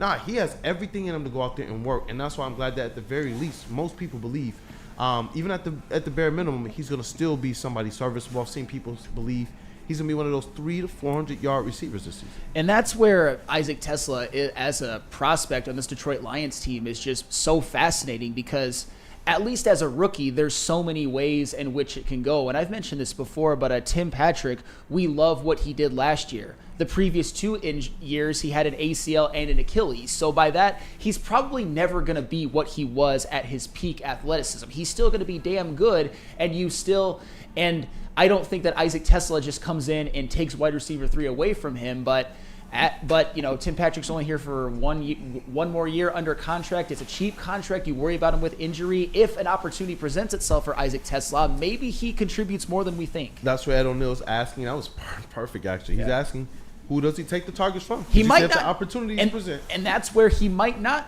ball out in terms of counting stats his rookie year because Jameson Williams, is there some concern about future? Yes. This year? No. But this year, no. Jameson Williams, as long as he's healthy, he'll be here. Amon-Ra St. Brown is locked up under a long-term good contract for a while. Sam Laporta still has a couple of more years. Jahmyr Gibbs is a heck of a threat. You never know about Khalif Raymond. It could be one of those situations where Issac TeSlaa is more of a gadget player, at least as a rookie. But what if he isn't? What if there is some injury concerns this year? What if down the road, Jameson Williams isn't high enough of a priority to give a super expensive contract to? I'm not saying he won't. I'm just saying you have to look at it. Yeah. What if Laporta? You're not saying he won't be worth it. You're just saying to the Lions' plans, can they support a top wide receiver? Because he's going to if he takes any step forward, that contract is going to be stupid. And that's the thing. Are the Lions going to be able to pay down the road Laporta, J-Mo, and Gibbs? Probably not all three. Probably not all three. And that's where Issac TeSlaa, it's not just about this year. It's about if he can be a long-term replacement in terms of production or archetype of player for any of these guys. I think the only one who he does have somewhat of an archetype to is J-Mo because of the athleticism, although he's not as fast. But it's not just for this year, it's for the future. But if injuries present themselves, if Issac TeSlaa just beats Tim Patrick out of camp, which I doubt would happen, but I won't hold it against him, that's where he might step in and do more than we all expect him to, even as a rookie. Because I don't want to disrespect Tim Patrick. We all love what he brought to this squad, and when he got comfortable in a rhythm, it was like, we have been missing that. We talked about that big body receiver, that X receiver. So I do like what he brings to the table. But if TeSlaa is the type of player that can beat him out, we do know that this team is the one. They value that, and it will prove, I think, better for this team overall in the long run. Dante151 believes that Khalif Raymond might be the odd man out. But same question to you, man. Ed O'Neill says, who does he take targets from? And I guess the more appropriate question to you is that dude, Justin, is what do you expect from him this season? Do you think he has a good shot at that wide receiver 3 or being able to pass up a Khalif Raymond for potentially wide receiver 3-4? I think he definitely could pass up Khalif Raymond, and that's because of the consistency he has and the level of hands. He had 0 drops in college, and he has a very big frame, and it's going to be very difficult for guys like linebackers and smaller corners to be able to guard him out of the slot. So I think he does bring a very intriguing matchup nightmare for a lot of teams, and I think that there will be times where you see the Lions coaching staff exploit that advantage, and I think they're going to put him in positions to succeed, a lot like how they did with J-Mo his rookie year and when they were trying to integrate him into the offense. I don't think it will be even as major as they did with J-Mo, but I think that they will slightly ramp him up and give him more plays and more opportunities to expose those mismatches that he creates. I mean, he's 6'3", he's huge, he's fast, he's got great hands, he's got a crisp with the route running, but you can put him in a position where the route running isn't necessarily the biggest factor in him getting the ball because of how quick he is. If he has a linebacker on him and he runs a quick drag, he's going to be able to burn that linebacker, and he's going to be able to create that matchup to be able to exploit that defense. I feel like he could be a forgotten man in that offense. Well, the thing is too, Justin, and I'm glad that you mentioned it, Issac TeSlaa, whether or not he's successful or even lives up to the hype eventually or better than the hype. It's all about exploiting mismatches. He's a interesting player, as you said, a 6'4", hyper-athletic slot receiver. At least that's what he was in college. We'll see how he's integrated in this offense. But that's, to me, and I get it, it's not the biggest challenge because he's not going to be one of the highest priorities this season. But that's where John Morton, is John Morton the type of offensive coordinator that can exploit these things and draw up some packages for Issac TeSlaa? It's weird because on one hand, I don't think the Lions need him this year, but as a super gadget player who makes a couple of big plays based off of putting him in advantageous matchups, it's certainly something that gets me pretty bricked thinking about. I'll just say that. Because, I like Khalif Raymond, 5'8". When you talking about Tim Patrick, 6'4", when you talking about Tesla's height, that's where I'm just like, man, dog, I feel like you can give. And I don't want to disrespect Khalif Raymond because he's been really, really good for this squad. But that's where I'm hoping to see some good things out of TeSlaa this year. Way sooner than later. And I see ZZZ Lion says, saving money is great, but it doesn't win you a Super Bowl. It doesn't win you a Super Bowl was where I'll cut that off. And I think that it was going back to the JMO comments when we said, trust me, they're not trying to save money. They're spending money. They're spending a whole lot of money. It's just you run out of money at a certain point in time. Yeah. That's going to be the problem with the Lions. They're cashing out. They've been just doling out the contracts. We were wondering, is Kirby going to get a deal? When he got a deal, I think that significantly decreased the opportunity or the chances of someone like a J-Mo. You only have so many of these things that you're just going to cash out. I want J-Mo here long term, but it's not saving money if he winds up being an odd man out. They still got Hutch and Branch and Gibbs and all of these other people that are coming down the pipeline to be able to get that contract. And J-Mo hopefully find a way to make it work. But wouldn't you want your GM to at least have a few things going, a few irons in the oven at least? Absolutely, because there's a salary cap. You can only spend so much. And before we move on to what's trending, this is kind of more of a fun topic that they talked about on the St. Brown podcast, and this is something that our social media team posted, talking about the touchdown celebrations. JB, this will be fun to talk about for a sec. Who do you think's got the best cellies on the team?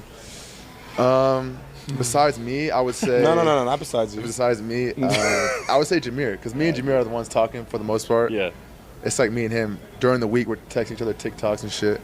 And then J-Mo, like, game day will come up to us, like, what you about to do? But I'm like, J-Mo, you should have been thought about this. Like, J-Mo has some crazy ones. Yeah, some random shit, bro. Easy to come up. No, what was the one? He comes up with his cellies. Was it a playoff one that he did that? After he scores, he's like, fuck it. I'm just going to hump the ground. Or like, that was the craziest thing. No flag. I was like, yo, that was insane. They definitely got to find that was playoffs, right? Yes, bro. That was actually crazy. It was nuts.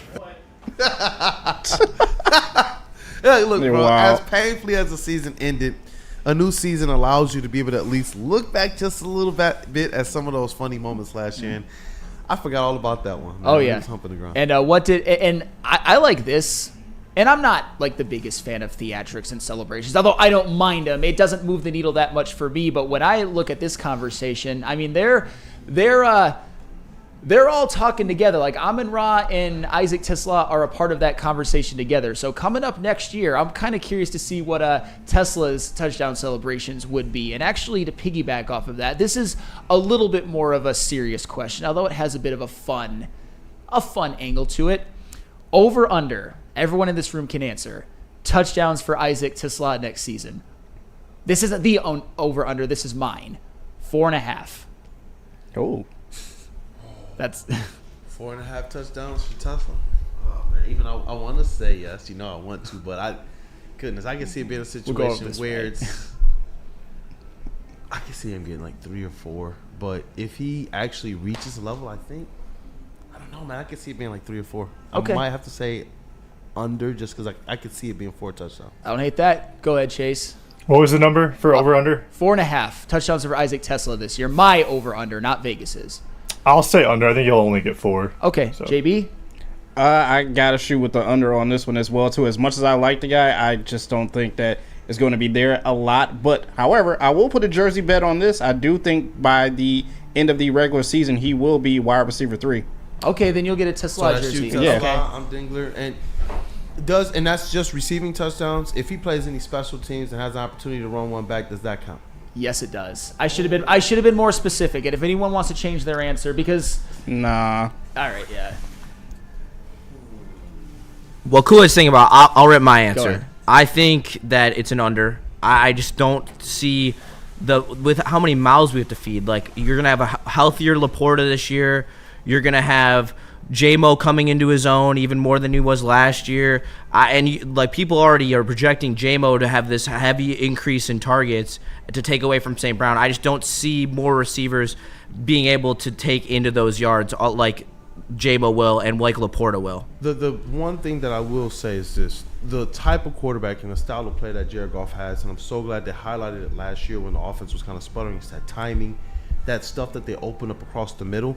And I do believe that TeSlaa has an opportunity to have the same effect that J-Mo did. When I remember I sat here on this show, and Terry Foster was like, who's going to lead the Lions in reception yards the first week? And I said, I think J-Mo. He said, nah, don't be thinking about it. You know what's Amon-Ra. I said, all J-Mo needs is 4 catches.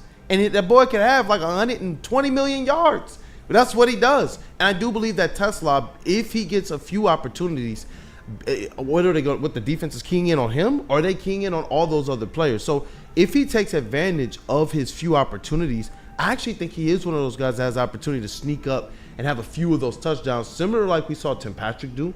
We saw that was J-Mo too. I remember the old conversations, and I do believe that J-Mo's skill set and his draft positioning, it warrants that.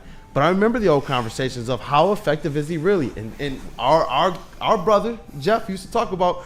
Every time he touches the ball, it's a touchdown. That's a little overblown for the record. Just for the record. It can be a little overblown, but when you talk about there being a possibility for a player who might not really get a whole lot of targets, we have seen that happen here in Detroit. I get what you're saying. So you could see TeSlaa getting like 20 catches or 22 touches and like 4 or 5 touchdowns. I get what you're saying by that. And to give my answer really quick, I'm going to go under. And this is an all-encompassing touchdowns. And especially because I see some people in the chat, and I see I'm people, still under, by the way. Yeah, I see people in the chat. I see people on social media, even fellow hosts at this network. And this isn't a bad opinion, by the way. That'll have J-Mo getting 1,310 touchdowns, Amon-Ra getting 1,410 touchdowns, Laporta maybe getting 800, 900, 5 to 8 touchdowns. At some point, there's only one ball, and we haven't even taken into account Jahmyr Gibbs, David Montgomery, Tim Patrick, and a whatnot. So I'm going to go under. I think Issac TeSlaa's touches will be somewhat limited, but he will have a couple of explosive plays, and I would say that he will make the most out of his opportunities. My only caveat is if there's injuries, knock on wood, that's where it could change. But for now, I'm going to factor that in and say that even with not knowing what I know now, or not knowing then what I know now, which I'll know more by then, I still say under 5. If Tim Patrick wasn't here and it was just Khalif Raymond, I would actually take the over on that. Because it would be that they're drafting him here as a clear cut. You will be the 3 or the 4 this year. But with Tim Patrick here, and just to put some things in perspective, you look at his stats. He, as the wide receiver, 3 last year? I want to say 33 receptions, 394 yards, 11.9 average per catch. So he made a lot with his opportunities, but still just 3 touchdowns. Yeah, and he didn't play the whole year, so that plays into it as well. But yeah, maybe. I mean, we'll see. Touchdowns, I'm not saying that they're random, but you can still be a low usage player and get a lot of touchdowns if you just make the most of it. If it's determined that Issac TeSlaa is a big red zone threat, which he is a big receiver. So you just What do you think of the know. people that think this way, though? Just real quick. J-Mac. TeSlaa, white Megatron. That's insane. Nicole, white Megatron. We shall see. That's I heard Looney this Tunes. from draft night, and I'm seeing. I didn't think it would pop up in our chat, but here you go. I'm like, guys, Megatron's an all-time great. As much Kool-Aid as I will drink for our current players, I am telling you guys, let's not disrespect him. We don't need him to be Megatron. Calvin Johnson, to me, is the most gifted receiver to ever play the game. Not greatest, but one of the greatest and the most talented to me. It's either him or Randy Moss. So, Issac TeSlaa is not that, but that's okay. That's more than okay. The only type of players who can rival that are guys like Jefferson and Chase, and even they're not on the level in terms of talent. Kirkus. Yeah. No, I'm just playing. We had some years, bro. We had some years. Shout out to Burn, $2 super chat. Will TeSlaa's first touchdown be inside or outside the red zone? I'm gonna say inside because it's 20 yards, or 20 or less yards, and it's a lot to ask for somebody's debut touchdown to be like a 30-yarder or something. So I'm gonna be safe. Yeah. I'm not gonna be bold. I'm gonna say red zone. Like a quick strike guy gets the ball, you can see him run it in the next 10 yards, like something across the middle, like Justin said, that drag right across the middle, and then you can see him just kind of running in behind, Penei Sewell, moving like several people down the field. I could see it now. Maybe 3rd and 6 from like the 18 or something. Yes. Gotcha. That's my guy, Flannel. Hey, JB, what friends we got to say what up, though, to, so we can give people a little bit of what's trending? We got to say what up to Mark White, Caesars, and the Massage Chair House. Hey, absolutely. Jimmy, a new home with Fling Life Financial Pinch. Mark White and Associates, your trusted real estate experts, are here to help. Mark White and his team will pay up to $5,000 of your closing costs. That's right, I said $5,000. Call Mark White and Associates today at 248-290-8242 or visit them at markwhitesells.com. Again, call Mark White today at 248-290-8242 to make your dreams come true. And Caesars Sportsbook, the official sportsbook of us here at Woodward Sports. Scan that QR code on screen. Use code word Woodward1000. Deposit up to $1,000. But all you have to do is place a minimum of a $20 bet. And if it doesn't hit, Caesars is so cool they'll throw it right back into your account with no questions asked. Hey, guess what? If you bet on the Knicks yesterday and they choked on you, that 20 is right back into your account, ready to double down again tonight. Scan that QR code, use code word Woodward1000, and make some money tonight. And let's hear from the Massage Chair House. Hey, let me tell you about the Massage Chair House, and man, I need a massage of how much Twitter beef I'm getting in these days about the Red Wings. But looking to upgrade your relaxation game, check out the Massage Chair House in Bluefield Hills, Michigan. The largest massage chair showroom in the Midwest with the top brands for massage chairs like the Affinity and the Osaki. Located near the corner of Woodward and Long Lake Road, experience luxury comfort with Dr. Eric Duncan, the wellness doctor, and the creator of the top YouTube massage chair review channel. Book a visit today at www.massagechairhouse.com or scan the QR code. That is Massage Chair House, your ticket to ultimate recovery and relaxation. How do people feel about getting a Planet Fitness membership for $15 a month? How do they like working out in a clean and spacious gym that's filled with equipment for every workout? And how about free fitness training in the judgment-free zone that leaves them feeling energized all day long? Join Planet Fitness today with the free PF app, online or in club, and start getting that big fitness energy for $15 a month. Detroit sports fan, Woodward Sports is here to give you all the Detroit sports you can handle. Weekdays, make sure you're locked in on Wake Up Woodward from 8 a.m. to 10 a.m., followed by Big D Energy with Neil Rule and Darren McCarty from 11 a.m. to 1. Up next, you can't miss Ermani and Edwards with Maz from 2 p.m. to 4 p.m. And finish the day out with the bad boys of Detroit sports media, the Woodward Heavyweights, from 5 to 7 p.m. Okay, wait, that isn't enough for you, you sports freak. Check out Woodward Wings, Woodward Ringside, and the Lions Weekly Update every Sunday with Broder, Terry Foster, and Sean Belegian. Subscribe on YouTube for all our great content, and make sure you're following on all social media: X, IG, Facebook, and TikTok. You want sports? We got you covered. Detroit's #1 sports network, Woodward Sports.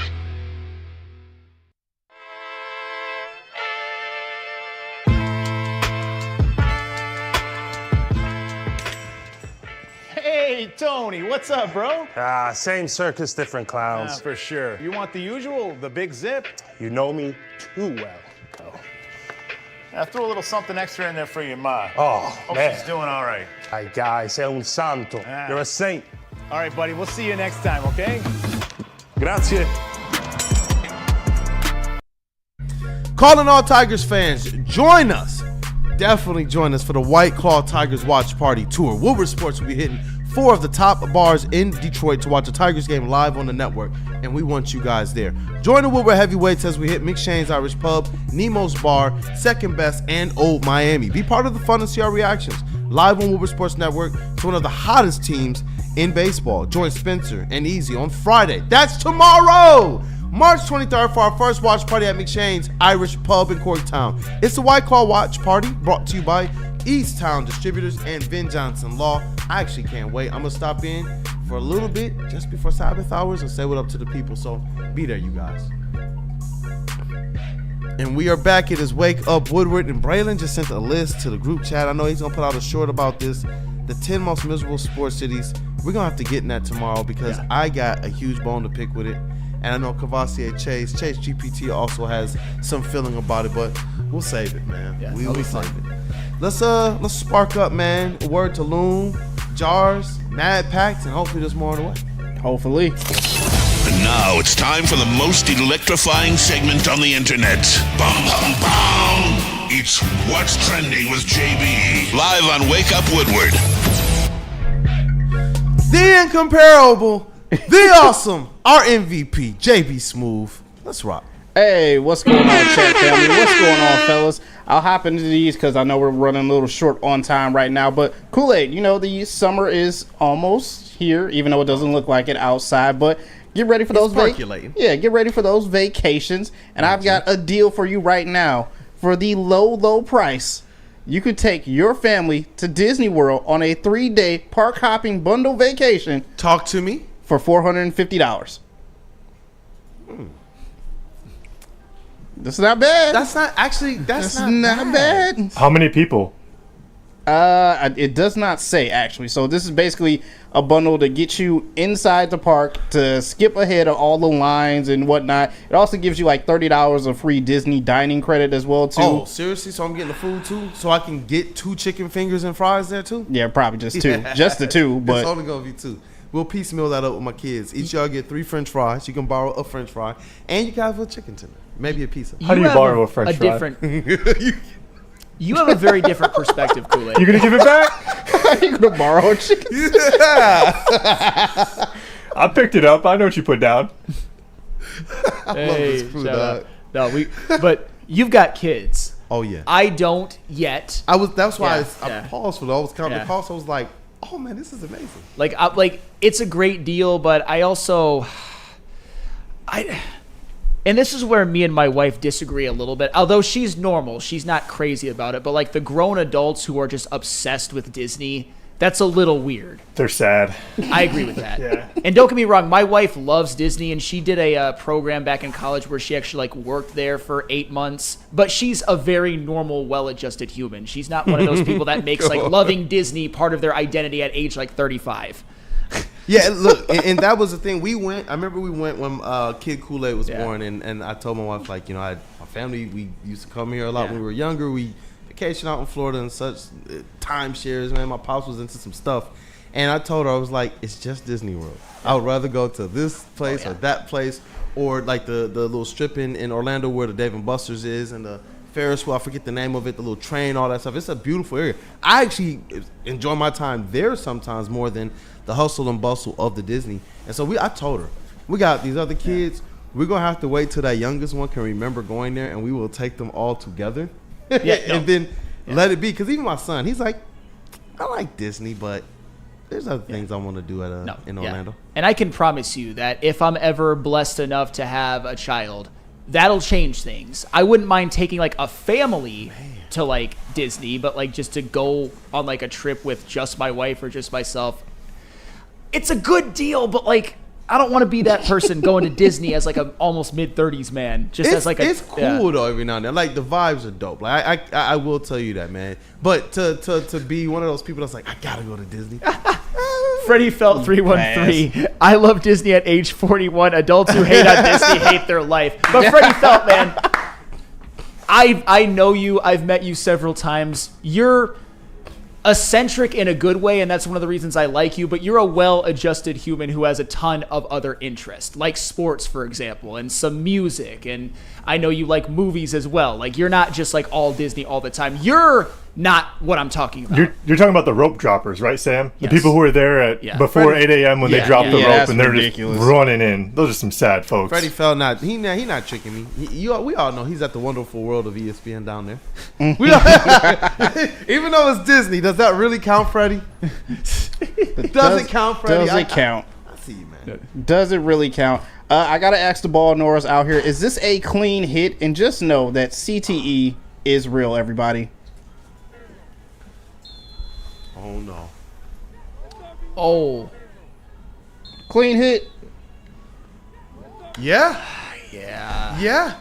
And at least it's like, peer group on peer group rather than we saw the adult running through them kids wrecking them yesterday. And he does have the Guardian cap on as well, too, so slightly protecting. Does the Guardian cap, I wonder, like, what the stats on that, not just how much it protects the kids, but do the kids play more or less safe, or less reckless because they got the Guardian cap? You have to think about, like, it's preventing, like, the trauma to the head, but your neck is still going to, like, take the impact of the hit, too. So it might, like, your brain might be more protected, but it might have adverse effects on the neck and the spine. I heard from some of my friends that he's saying these kids actually, like, they're more invisible when they put the Guardian cap on. And it's like, whoa, hopefully the people, and that's why I love the Boys and Girls Club. Shout out to the Boys and Girls Club. Shout we have a lot out. of time covering them.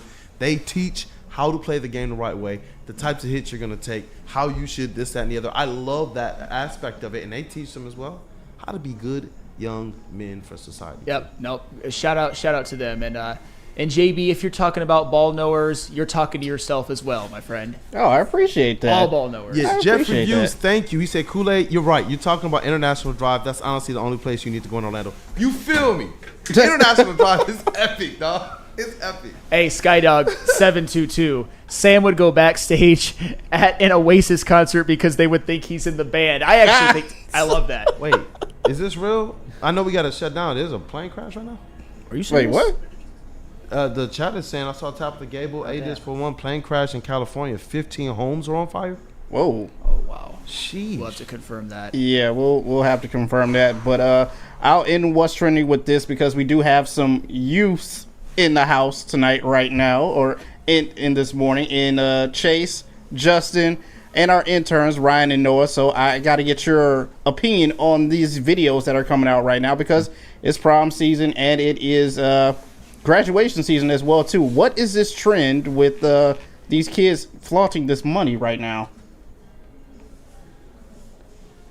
This is at a high school prom. My man pulled up with $100K out of his backpack. What is happening? What the heck? What? Explain yourself, youth. We got a super chat system over here if you want to help support our growth at Woodward Sports. And not just that, but gracious. also at graduation as well, too. 20K. My man just had 20K randomly, just flaunted it as he walked across the stage. Man. Well, you guys over there have graduated and went to prom a lot more recently than I have. So, are you guys doing this? Took $20. Yeah. Justin, are you flaunting 20K? Bro, after I've paid how much money for school? Hell no. What? Because I'm just saying, like, the financial aid people right now are looking like, oh yeah, what's that loan payment at? He got it. He can't say, oh, I need to, can you guys defer? Can you please? He ain't gonna get that one, man. It's video evidence now. What up, though, Justin? Yeah, I can't lie. This is like next level of like, I'm flaunting because I don't have it. Like, he might have it on him, but that's not his. And I think everyone knows that because there's not a lot of high schoolers that make $100K. What up, though? With Detroit Gunny asks, fake bills? I wish we knew where this was from. Like, I don't know what high city school this is from. 'Cause I feel like if you would have a very good like idea of whether or not like this is real or not, depending on where it's from. Bro. That is pretty wild. Yeah.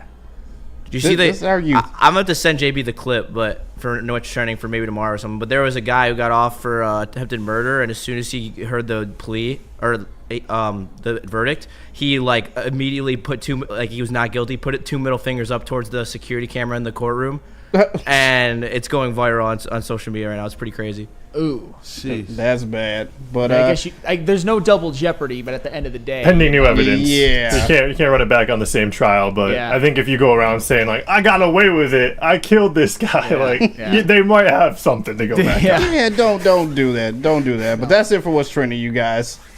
Hey, let's rock. And I appreciate you for always cooking up JB Smooth. Let's definitely get some of these what's trending videos out on socials. But yeah, I see. Just before we close up, there was a plane crash about an hour ago in San Diego, California, that crashed into a neighborhood, and at least 15 homes were caught on fire. At least that's what the current report is. I saw everybody out there is reporting on it, and so definitely prayers to everybody affected by this, because that's insane. Shout out to our chat family for making us aware, because at the end of the day, we have goodwill for everybody out there, man. That's what this whole thing is about. Yeah, I'm getting updates as of it is right now. It said these planes are a popular light business jet that carries one pilot, one co-pilot, and up to at least 6 to 8 passengers. I'm not too sure how many were on the plane at that time, but there are pictures and photos of the accident area, and it looks pretty bad. So prayers up to everyone out there right now. Definitely. That's why we don't have flying cars. Hot facts. This is crazy, man. Yeah, no, it's one of those things with planes. No matter what the statistics say, it's still can be a terrifying experience. And when you hear stuff like this, it's nightmare fuel. It's you think of what the people. You know what? I don't even want to go there. That's going too. Like, think of what the people were going. Yeah. No, just very, very tragic. Hope everyone's okay. But when it comes to plane crashes, unfortunately, and houses on fire, I'm sure some people were home too. That's tough. We want to make sure we pay some attention to it, and those that well wish, pray, definitely send those up for the people involved. Man, that really took me off, but yeah. Let's shut this thing down. Shout out again to the chat family for all the support that you guys give us here at Wake Up Woodward and Woodward Sports. Stay tapped in with the rest of the network. And thank you guys for keeping us informed. Let's get this thing shut down. Absolutely. Hey, chest pass. And shout out to you guys. I'm looking forward to our show tomorrow. Obviously, it's very, very tough to do some of these transitions because my mind is still on kind of what's going on there on the West Coast. But again, chat family, thank you guys for being here. Smash that like button if you haven't gotten the opportunity to, and share the stream. The conversation was dope. I can't wait till we get into the top 10 most miserable sports fan bases tomorrow.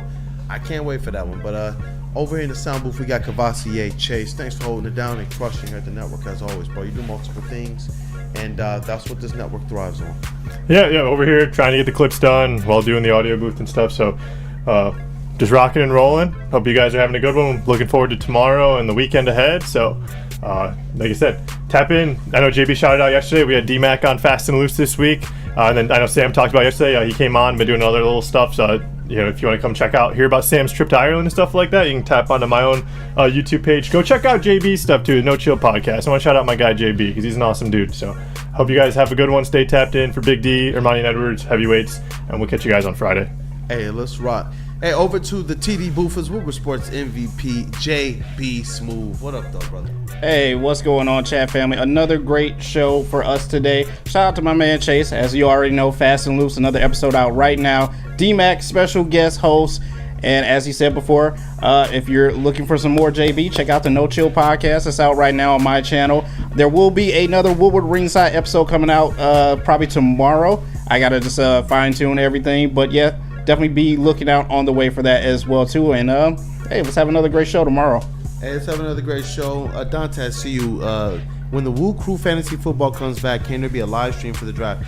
We're looking at doing a whole lot more with that, especially fan interaction. And I'm not choking this year. Yeah, I'm gonna. I should have won. I straight up should have won. One bad decision in my roster for who I started that week. I should have won.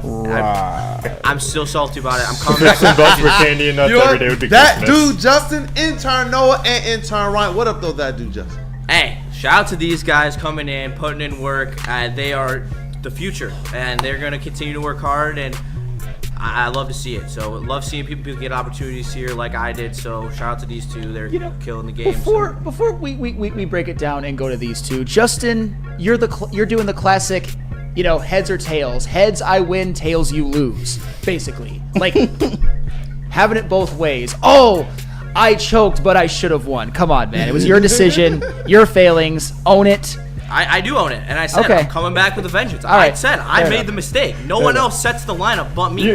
Justin likes to pull the ripcord, parachute where he wants to go. That's just Justin being Justin. This isn't Fortnite. What the fuck?